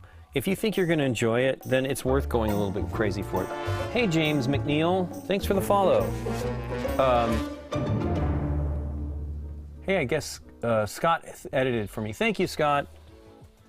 I'm not really sure how to do all that. Derek went over that with me last week, and I didn't actually have an opportunity to change anything, so he did send me a link to how to do it, so I will try one of these days. Today I was running behind so much, trying to get everything done that, because we will be leaving, as I said, next Tuesday. We're gone for a week, and I have to get so much stuff done. I think because of the time we're leaving and when we return, I have to have 2 game night episodes ready and uploaded. When we went to Dallas in end of January, beginning of February, we got snowed in, iced in, and I did not have the episode ready. I'd never not had a episode ready. One time I was like a day, it was back in the times when I would actually post between Wednesdays, Thursday or Fridays on game night episodes, and I actually had gotten sick. I don't get sick very often, and I didn't get the episode out till Friday, and some people had commented, oh my gosh, I thought you were gonna miss it. But I'm definitely very much into trying to meet the deadlines, but we did not make it. And then we got home late Friday, and then when I worked on Saturday, I had problems with my computer, like just running the software to finish up the edit. Boy, I am not in focus at all here. Let me put my hands down here. My favorite Badger is, anyway, I just didn't get them done, so now I'm going to try to make sure I have everything ready so I do not make that mistake this next time. We will return before I think the episode goes live, but we're coming in late that day, and I don't want to make sure I have it done. Badger-wise, I love, again, like I said, they have their different connectors, but you can use these types here to adapt to standard, like the Iwata. And one of those is actually an Iwata conversion. Even though it's hilarious, they're both branded different styles, Grex and Iwata. They're both the same connectors. The only other one that's weird is Posh. But if I'm going to pick one of the airbrushes at this time frame, even though I love, ooh, I just got some paint on the hilt. Even though I love the 150s, 100s that I've had for years, I really like the Sotar. I would say though, there is, let me pull it out real quick. So I was saying, if you're going to buy a Badger, there's one that was pretty great. It's not as finely detailed as the Sotar. The Sotar is really fine detail. Not the finest I've seen. So there's a brand called Krios, maybe, that Sparmax has. That's on, no, Krios, not Sparmax. Although it may be Sparmax. They're on Spray Gunner. They have 1.8. That's pretty fine. So I would say this might be the one. Let's look at it. The Renegade. It has a well, this one anyway. You can get different. They're basically protectors. But this one was pretty great because it's gravity feed. So this is a Renegade Chrome. This isn't it. See, I don't know how this one I actually have to take. See, I'm getting off camera here. I'm not close enough. This one wasn't it. This one's a nice one though. I've used it a couple times. And this has a plastic cup for the top, a cover. Let's see if that fits on that other one real quick though. I don't think it will. It'd be awesome if it did. Nope. One of these was a pretty great one as far as, I like this though. This is pretty great protection on the front of for the needle. Some of these are just, the needle is exposed, like the Sotar 2020. That is my favorite airbrush though, right at this point in time, but that's a side feed. Maybe it's this one. Yeah, it might be the Extreme Patriot. Let's see here. Ah! Now this one uses some rubber O-rings, which is shocking to me because they were almost always, yeah. So this is the one, if I were to, I like this brush. It has a high action trigger that you can do more control with, slower control. It has the ability to control, adjust the stuff here while you're working, like to clean out the nozzle. It's easier to clean because it's this component, right? This comes out, you put the needle on top of that, and then you put this head up here. This is two pieces, so it's kind of sort of like it's weird. They have a bunch of hybrid styles on all theirs, but this one for me it's pretty fine detail. It's a little easier to clean. It's not such tiny parts as the Sotar. The Sotar just makes me nervous. Now, it's not terribly expensive to buy that part if I were to lose it, but it isn't cheap. It's like maybe $20 or something like that. To get a needle and the nozzle and like the stuff that's up here on the Sotar is like $60. That's not terrible, but I mean, you know, the airbrush costs as little as $120. But this stuff right here, it's just, you know, these pieces, these do come off. It's weird, some of these do not come off on some of these Badgers. This is, like I said, more similar to what I'm used to using on my older Badgers. But yeah, this is a great airbrush as far as detail goes. And the reality is, it does a pretty great job, depending on your air pressure and the consistency of your paint, doing coverage as well. So it's a great airbrush. So what happened is back in 2018, I think they did it in 2018 and 2019, they had like their anniversary sale. That was their 54th anniversary, and they were selling their airbrushes for $54. You only got the airbrush in like a basic case, none of the accessories, and so it's $54 plus shipping and tax. So it was really cheap. I mean, that was like 50% off, as the cheapest prices I could find. And so I bought a few of the airbrushes because I really wanted to try. I'd been a Badger airbrush user for ages, and I really wanted to try some of the new ones. Wow, I got some paint on her finger. I am sad. Let's see if I can clean that up. But yeah, and I've been very happy with them all. They're different than my brush. You know, I actually talked with one of the main guys at Badger, and he was really great actually. And but he kind of chuckled about my airbrush because I was using the 150s and the 100s, and I had just bought those other airbrushes. He's like, "What did you use?" I'm like, "Well, for the last 25 years or whatever, I've used the 150s and the 100s. The 100 is like, you can do it. It can be a gravity feed. I actually have a side feed and a gravity feed of the 100s, and they're nice. They're very similar to what a lot of these more modern ones are, but it uses the same set of nozzles. So there's a fine, medium, and a heavy, and those are not. They're okay. They're not tight. They're not super detail oriented, but you can do some pretty decent details with them. Yeah, I think they're all pretty great. And they're all worth it. I did get a lot of paint on the pommel or whatever of the knife here. Yeah, $54 is ridiculous. So then the next year they did them for $55, and they do it at the very beginning of February or March. I can't remember. I did not see that this year. So you should just follow, if you're ever interested, you should look at it, follow them on Facebook. They also have sales. Right now they're selling a bunch of they're doing like kits of old things they found in their warehouses. So, but there's some really cool stuff in there, but I wouldn't, you got to be a Badger fan to buy that. And as much as I like Badger, I'm not that much of a fan to risk getting whatever the heck they send me. But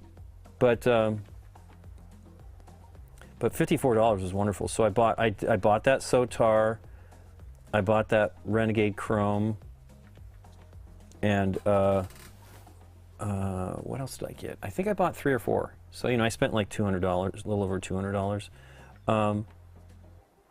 But it was great, you know, to really try them all out.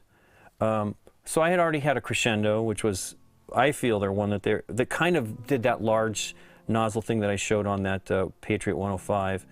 I don't think they call that the Patriot anymore, though, although it is kind of listed out there still. I think they changed the name recently because they actually had an issue, which I've never had with that airbrush.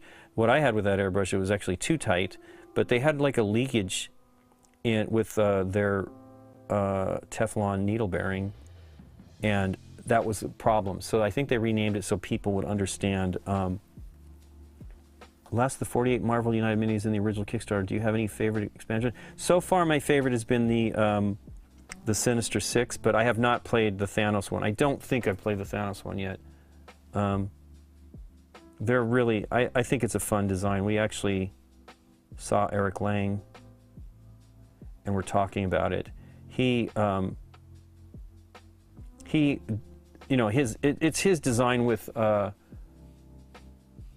Alessio, I can't remember the guy's name. He's great. It's really, that guy is I guess the Marvel lore guy and everything, and plus he's still working on the system. Eric is no longer exclusively at CMON, but he said he backed the whole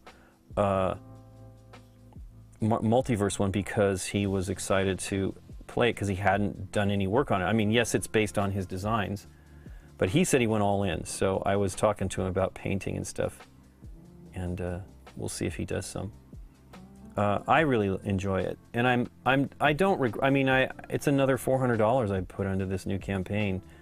I don't regret it, but it is a lot, you know. I mean, it is a basic game, but it sure is fun, and I feel the theme. You know, I mean, I'm not a comic book person like Nikki and Scott kind of are. And when I read comics, I mostly read DC if I did, and I was not standard Batman. I mean, I read the Frank Miller kind of stuff and the Watchmen, and I only read those in the compendiums. So you did just the 48 of the ones in the stretch goal box. Is that what you did? That's what I'm trying to finish now. I finished all of the expansions for just the basic Marvel United, and then I finished the very first box of Marvel United X-Men, and I'm now getting to the last bit of, well, not last bit, there's still a good 15 minis or something like that that are not primed. And then I'll be through the first 84 or 5 or whatever it is. I really want to get through them all quickly. Especially, I need to be done before the next ones show up next year. Okay, that's awesome. Yeah, I really loved, I love the Sinister Six one. That's great. It's hard. We've played the Thor one, Asgard. But I don't think we've done Thanos because I don't remember using the gauntlet yet. I know Scott played, I think he played it with that. I would love to try that. We will. We want to do another episode with it soonish, and we'll see. Because we did it last season, and we're getting near the end of this season, which is crazy.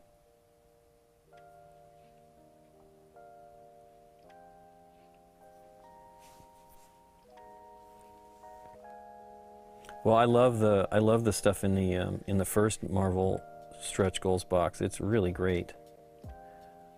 I'm impressed that you decided to go for those, and you resisted all of the other ones, because, man, there's some great stuff in the main boxes, too.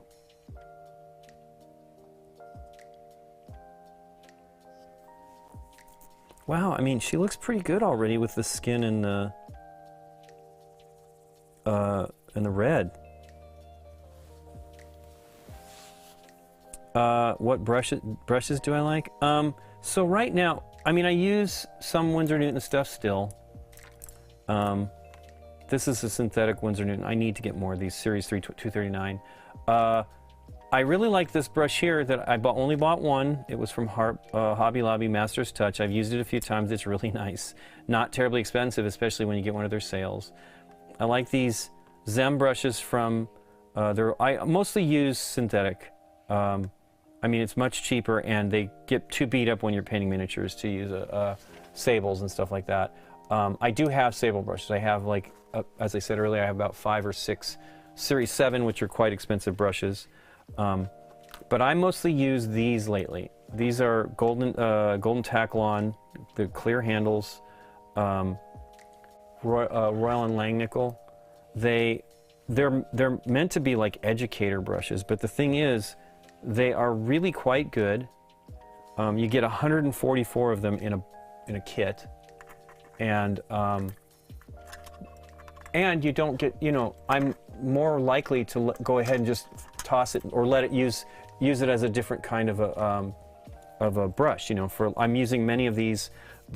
Right now I'm using all the ones that were my last batch of brushes, these Zems, as varnish and priming, and, you know, when I'm doing a lot of coverage, or maybe if I'm doing a mini that has a lot of a color that I'm not worried about the detail.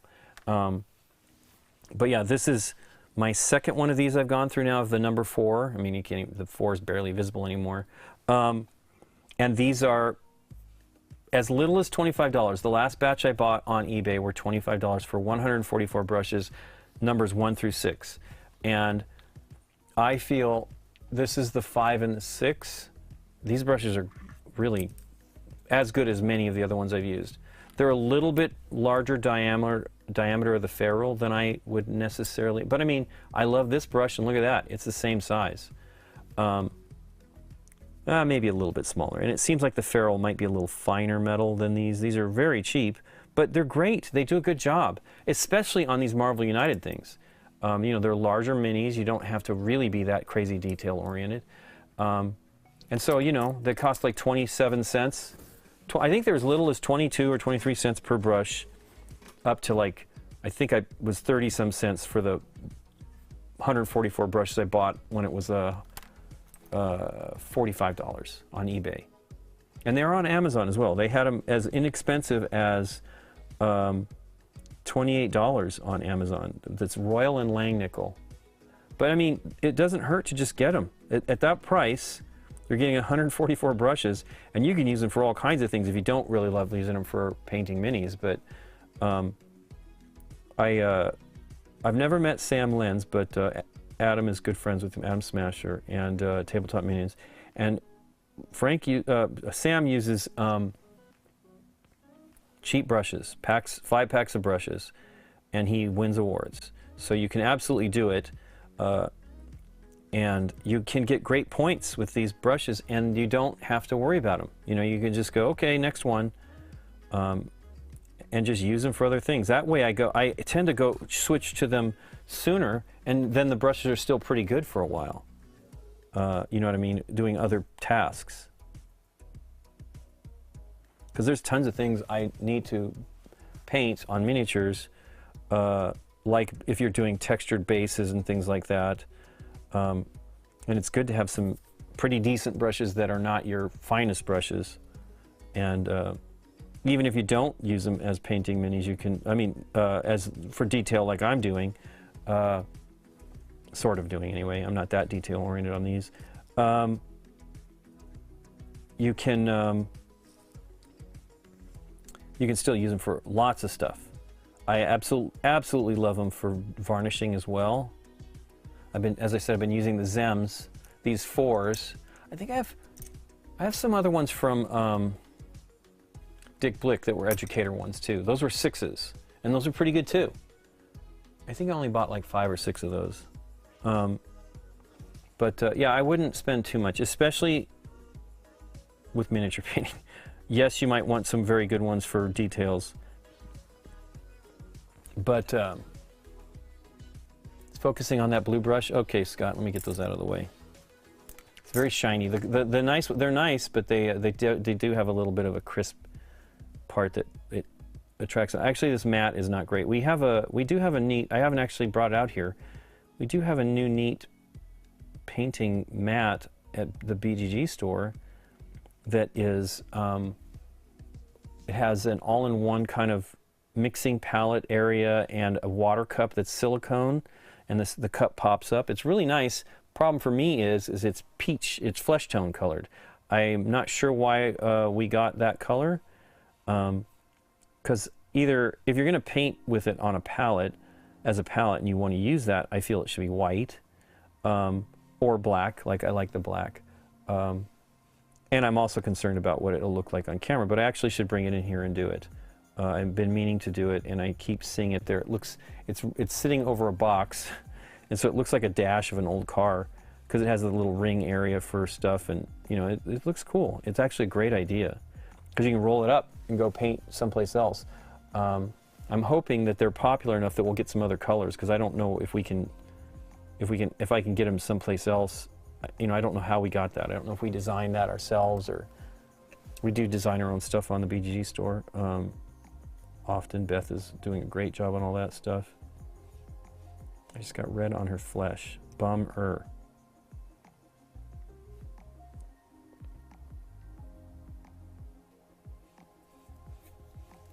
But yeah, I think you can get a lot done. So look, already this has come off a little bit. So this is touching the top. So I don't have her in a miniature holder, and I should. I'm being silly.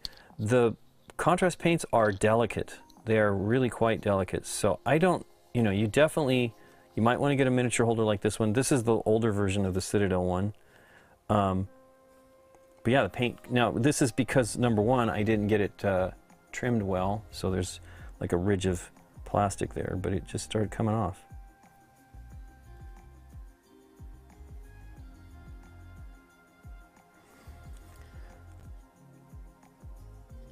So her skin tone's getting close. It definitely looks great next to the red. Wow.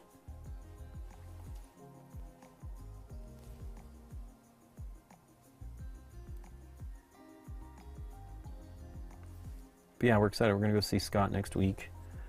Got some BGG stuff we got to do. And really looking forward to getting out and doing that. It's just we got a lot of travel though. We are going to go to the gathering, which will be fun.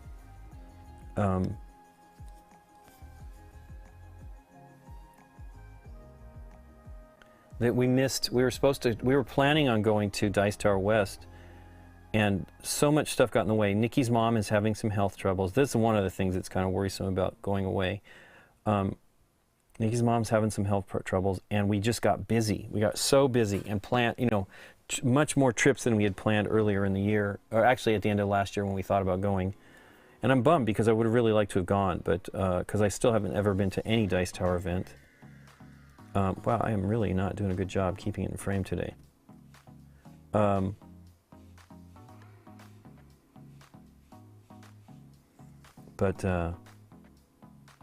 maybe next year. Because Dice Tower West is not that far. We haven't been to Vegas. I think the last time we went to Vegas was 2019. And I'm not crazy about Vegas, but I like going to Vegas. We used to go with Scott and Michelle around Thanksgiving, and it was awesome because it was, you know, I don't like to gamble, but I do like the restaurants and just, you know, the scenery. You know, we'd go see shows and things like that. It was fun.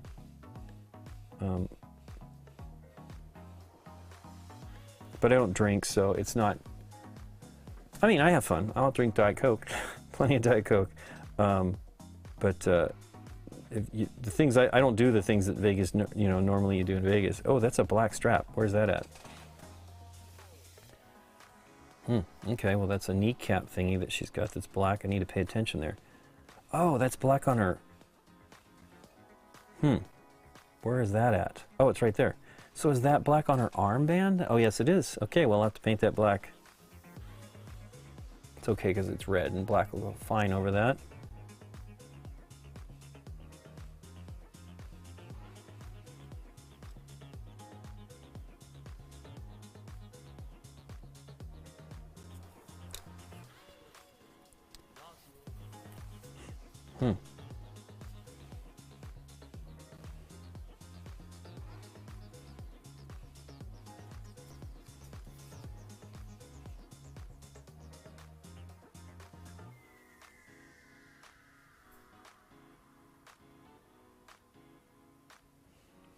But we're realizing we have a lot of travel ahead of us. once again, you get to this point and it starts to really happen.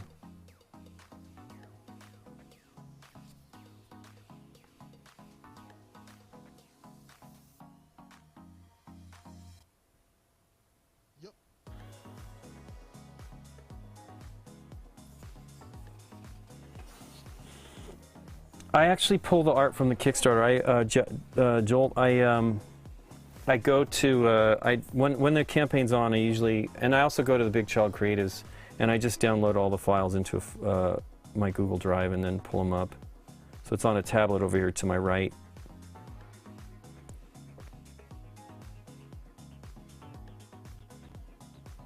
I did use the cards though. I actually, on the very beginning, I was using the cards from for Wasp. The card was also kind of green too, and I ended up going with the green on her, and I really kind of just wish I went for the black because, you know, she's Wasp, but it's still fine. It looks good. I really love the dye on that one. That was fun. That was actually two of my favorite. Those were two of my favorite minis. The Ant-Man on the quarter and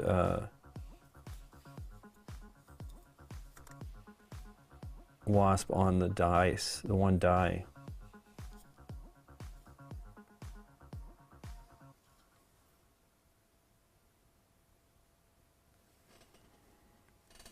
Ooh, it's almost 1. I am probably gonna have to stop pretty soon. I'll paint a little bit longer, but I have a ton of stuff to do. We are trying to get ready to get out of town, and I just have so many things I need to prepare. And like I said, I'm gonna be prepared to be away. I'm going to not get I'm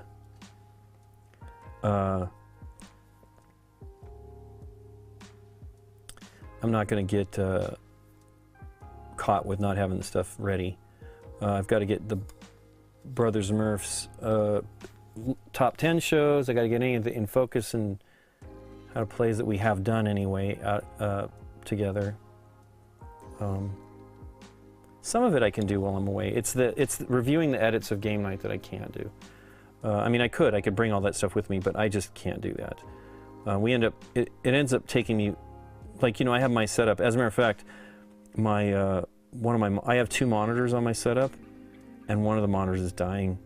And so I went down to 1 monitor to edit last night, and oh my gosh, it was hard. I have such a setup that I am used to with windows open and things to do all of the Explorer and things like that to be able to work. It's a real bummer.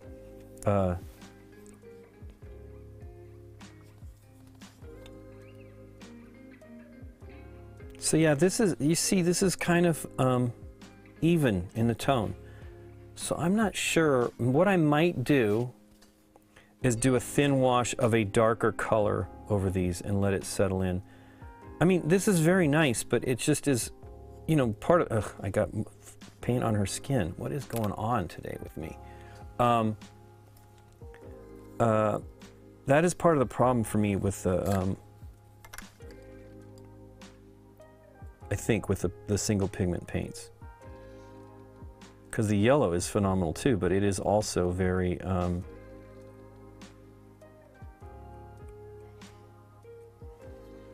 it is also a very single, you know, non-dimensional kind of color going on. And, you know, part of the issue, of course, is I'm using, that's too much red in that brush.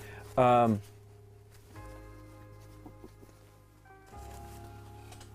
using it on slightly strange detailed stuff, right? And it's larger.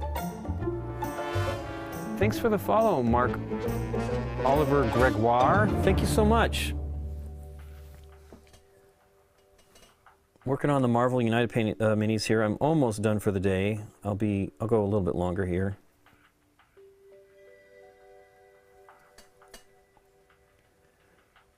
So I used an X-Acto. So this isn't an X-Acto knife actually. I've had this knife for since maybe high school, maybe even earlier than that. I don't think they make them anymore. But this is essentially an X-Acto knife. This one, and I mean, I'm actually using an X-Acto blade. This was some other company that was here from LA. I can't even see the name on here anymore. It should be on here. Oh, it's on here. It was the, I liked it because a laser blade, the handy laser blade, but I loved it because of this. It does not roll. And I kind of lost it for a while and then found it again when I was going through all the stuff. This has a different way of doing the blade. You're not loosening it and tightening it near the blade itself. Sadly, you can't find this anymore. But it's all plastic. I don't think I'm going the right way here. I'm going the wrong way. But X-Acto blades, and what I generally do is, if I catch it fast enough, I just use a wet brush and I'll clean it up. If it's dried, I will, I just delicately scrape that layer of paint off of it. There's still a little tiny bit there. And it works great. It's just, that seems to be a larger error than I normally would do. Normally I would just do it, like if I did a little bit too much white around the eye or something like that, I just pop that little bit of color off with the knife blade and then just touch up with the paint. I mean, so these paints I think are generally pretty easy to fix mistakes. Some of the people feel that, you know, you've got to get it right. But what, for me, I'm not really, you know, I mean, these aren't show size pieces. These are pretty big, but you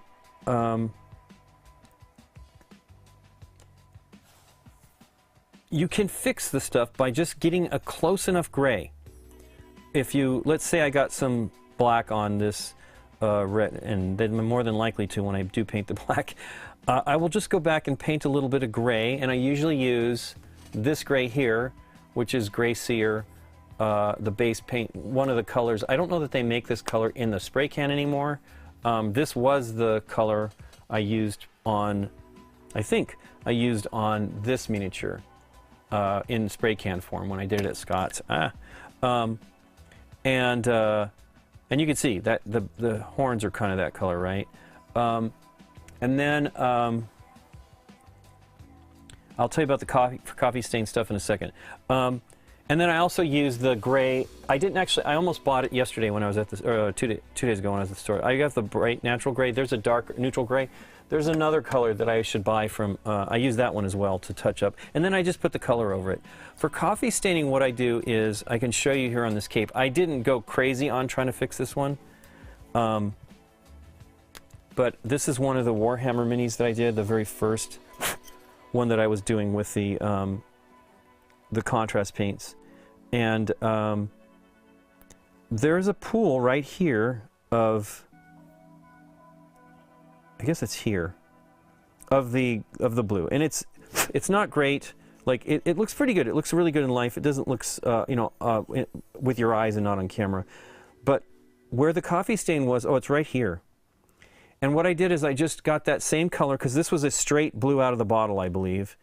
I just diluted some and then painted over it to just blend it in. So I was like going around it with that diluted color of the blue and trying not to get another coffee stain, and it worked really, really well. There might be another one here that was a little bit better example of that.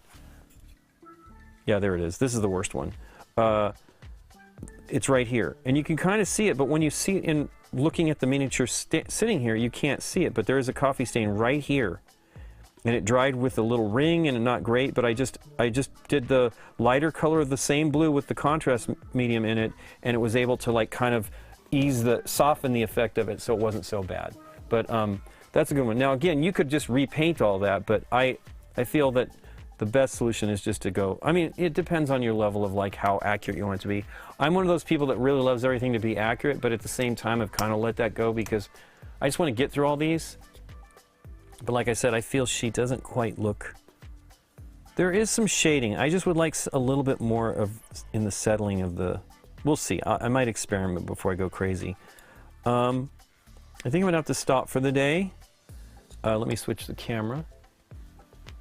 Got all these things popping up on the machine here. I should... There we go. Yeah, I got it. Let me switch to real glasses. I might paint, if I get everything done, we have like taxes to worry, everything, it's all happening. And I got lots of videos to get up, and we're actually filming on Thursday, so we will be streaming on Thursday evening. We're gonna have James Hudson over, at least that's the plan. and we're going to film during the day with Dave and James, and then James is going to stick around for the live stream. And then what else is happening? And then we're filming on Saturday. We're going to film another regular game night stuff to get ahead of the schedule here. And but I may, if I get things done, I might stream sometime one more time with just painting, because I would like to try to get through all of. I did not get as far. I mean, of course, I was talking and going crazy. I didn't get through all. I have 6 primed minis that I would like to get through, and I actually would like to paint some more. So I'm contemplating doing a standard dry brush style one for one of these soon. So what I will do is I might repaint one of the, not repaint, but I have. We'll see. That'll all happen after the fact. We actually have a couple of copies of this game, probably more than we need, at the BG library. So I might take one of those and just do that main box set as a standard dry brush style version of the xenathol highlighting. So I'll show everybody how that works. We'll see. I have to see what we have, and I could buy another one. They're not that expensive. I think they were under $10, and recently they were $13. And I thought about it, and I really should have just got it, because I think it'd be a great idea to just show a different technique, one that requires a little bit less gear, which is a good thing. But yeah, we'll stream on Thursday, and then we will be gone for a week, and I believe we'll be back to stream again 2 weeks, right? 2 weeks from this Thursday. So yeah, and we'll probably just stream a game night, and then I'll do some painting again. We'll get our schedule's going to be a mess, so we'll be back for another week, and then. Goodness gracious, I think that's correct. We may not even stream the following week. I might stream a paint stream, or we might do a game night stream in the daytime, the morning one like today. But yeah, we've got so much stuff happening. But then we'll be home for a little while before we go to BGG Spring. We do have BGG Spring tickets available. If anybody wants to come, we'll be there. Aaron's going to be there. I believe, we're not 100% sure, but Aaron is, and then Dave is planning on being at BG Con fall. So if you guys, and he has not been for a little while now. If you guys want to come, he's going to be doing a puzzle hunt for that. And we may have some other people come. That's kind of like what we're thinking of doing. It really depends on people's availability. Everybody, I mean, we filmed 4 on Sunday. We filmed 1 game. Last week we did Velamino. And they were visitors, right? It was our friends from Canada. And so we just said, let's film one, because one of our friends keeps coming to town. I'll tell you, might as well tell you, because it's probably going to be this week's episode. It's Eric Lang. He keeps coming to town, and we're like, we should have you over to do a game night. And he's like, next time, let's do it. And so this time was finally that next time, but we had a very busy day already. He had came in that day, and it was the day of the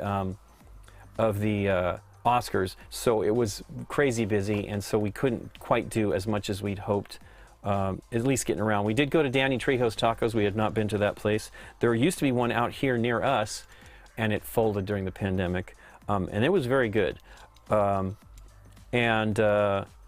we filmed the Velamino that we did the other day, and that actually went longer than we thought, but it was a little bit, 4, it's a little bit more. You're thinking more, there's a little bit more challenge. I didn't do that well. We'll leave the rest of it for you to view. But it was a great episode. It was really fun, and it was awesome to have them here. And I would love to have people. But it was great. We had 4. We don't always have 4. We're going to have 4 again this weekend. We'll have 4 this Thursday if James is here and all that works out. And then we'll have 4 again this weekend with Gabby. So we'll be happy to have 4 people. It's a challenge. Aaron got to not feeling well, and he was busy, and we are trying to get him to come back. Originally he was saying he was going to come, wouldn't be available till like the week that we're back after this coming trip that we take. But he's finally feeling better, and so Dave was trying to book something, and he's like, what's your next week like? And I'm like, well, we leave on Tuesday, and I kind of think we're going to be pretty busy. So he was actually trying to help me to get those 2 together, because I've been trying to get Dave and Aaron together for an episode. We haven't filmed anything since I believe November, and it just doesn't work out. Like everybody, Dave is away often. He goes to stay with his mom for usually a couple of weeks at a time, and then he's here for like 3 weeks or something. And so, his mom's getting up there. My mom is too. My mom, she's 76, and I said on the stream, we forgot her birthday. I feel really terrible about that. It used to happen a lot because my dad's birthday was just the week before her birthday, but not really. Based on, you can take a guess, the year calendar would change every 4 years. And so we missed her birthday, and sometimes, and it wasn't, as a kid, you know, what did I know? But this is the first time I've forgotten her birthday, and I felt really bad. We had such a busy, and she's like, I know you guys were busy. I'm like, this is terrible, though. I don't like forgetting your birthday. And so we ended up, as soon as I remembered, I'm like, why don't you come over today? We'll go have some dinner and some cake and stuff. But it was terrible. Anyway, let's see who we can raid. I don't know what's, you know, maybe we actually probably already switched. No, I don't see it. Let me double check. Because there's Rado, I believe, is away, but Ruel was going to be streaming, and I haven't seen him on. Like last Tuesday, maybe, after we streamed, he wasn't there. Wow. You know what? I guess we're probably not going to raid. I don't see anything of our stuff. Darn it. Well, anyway, I guess that's going to be it. You guys have a great day. Boy, I'm seeing all kinds of stuff here. You guys have a great day and try to have a great week. We have rain right now, which is good. We need it. But we have been getting actually a lot for this year. It's pretty amazing. We'll be back on Thursday evening, and hopefully you guys can join us then, and hope to see you guys the next time. Take care, everybody. Have a great one. Let me get to the thing to actually cut this all off, since we're not going to raid. And take care of yourselves. And your families, too. And don't forget your mother's birthday. Talk to you later.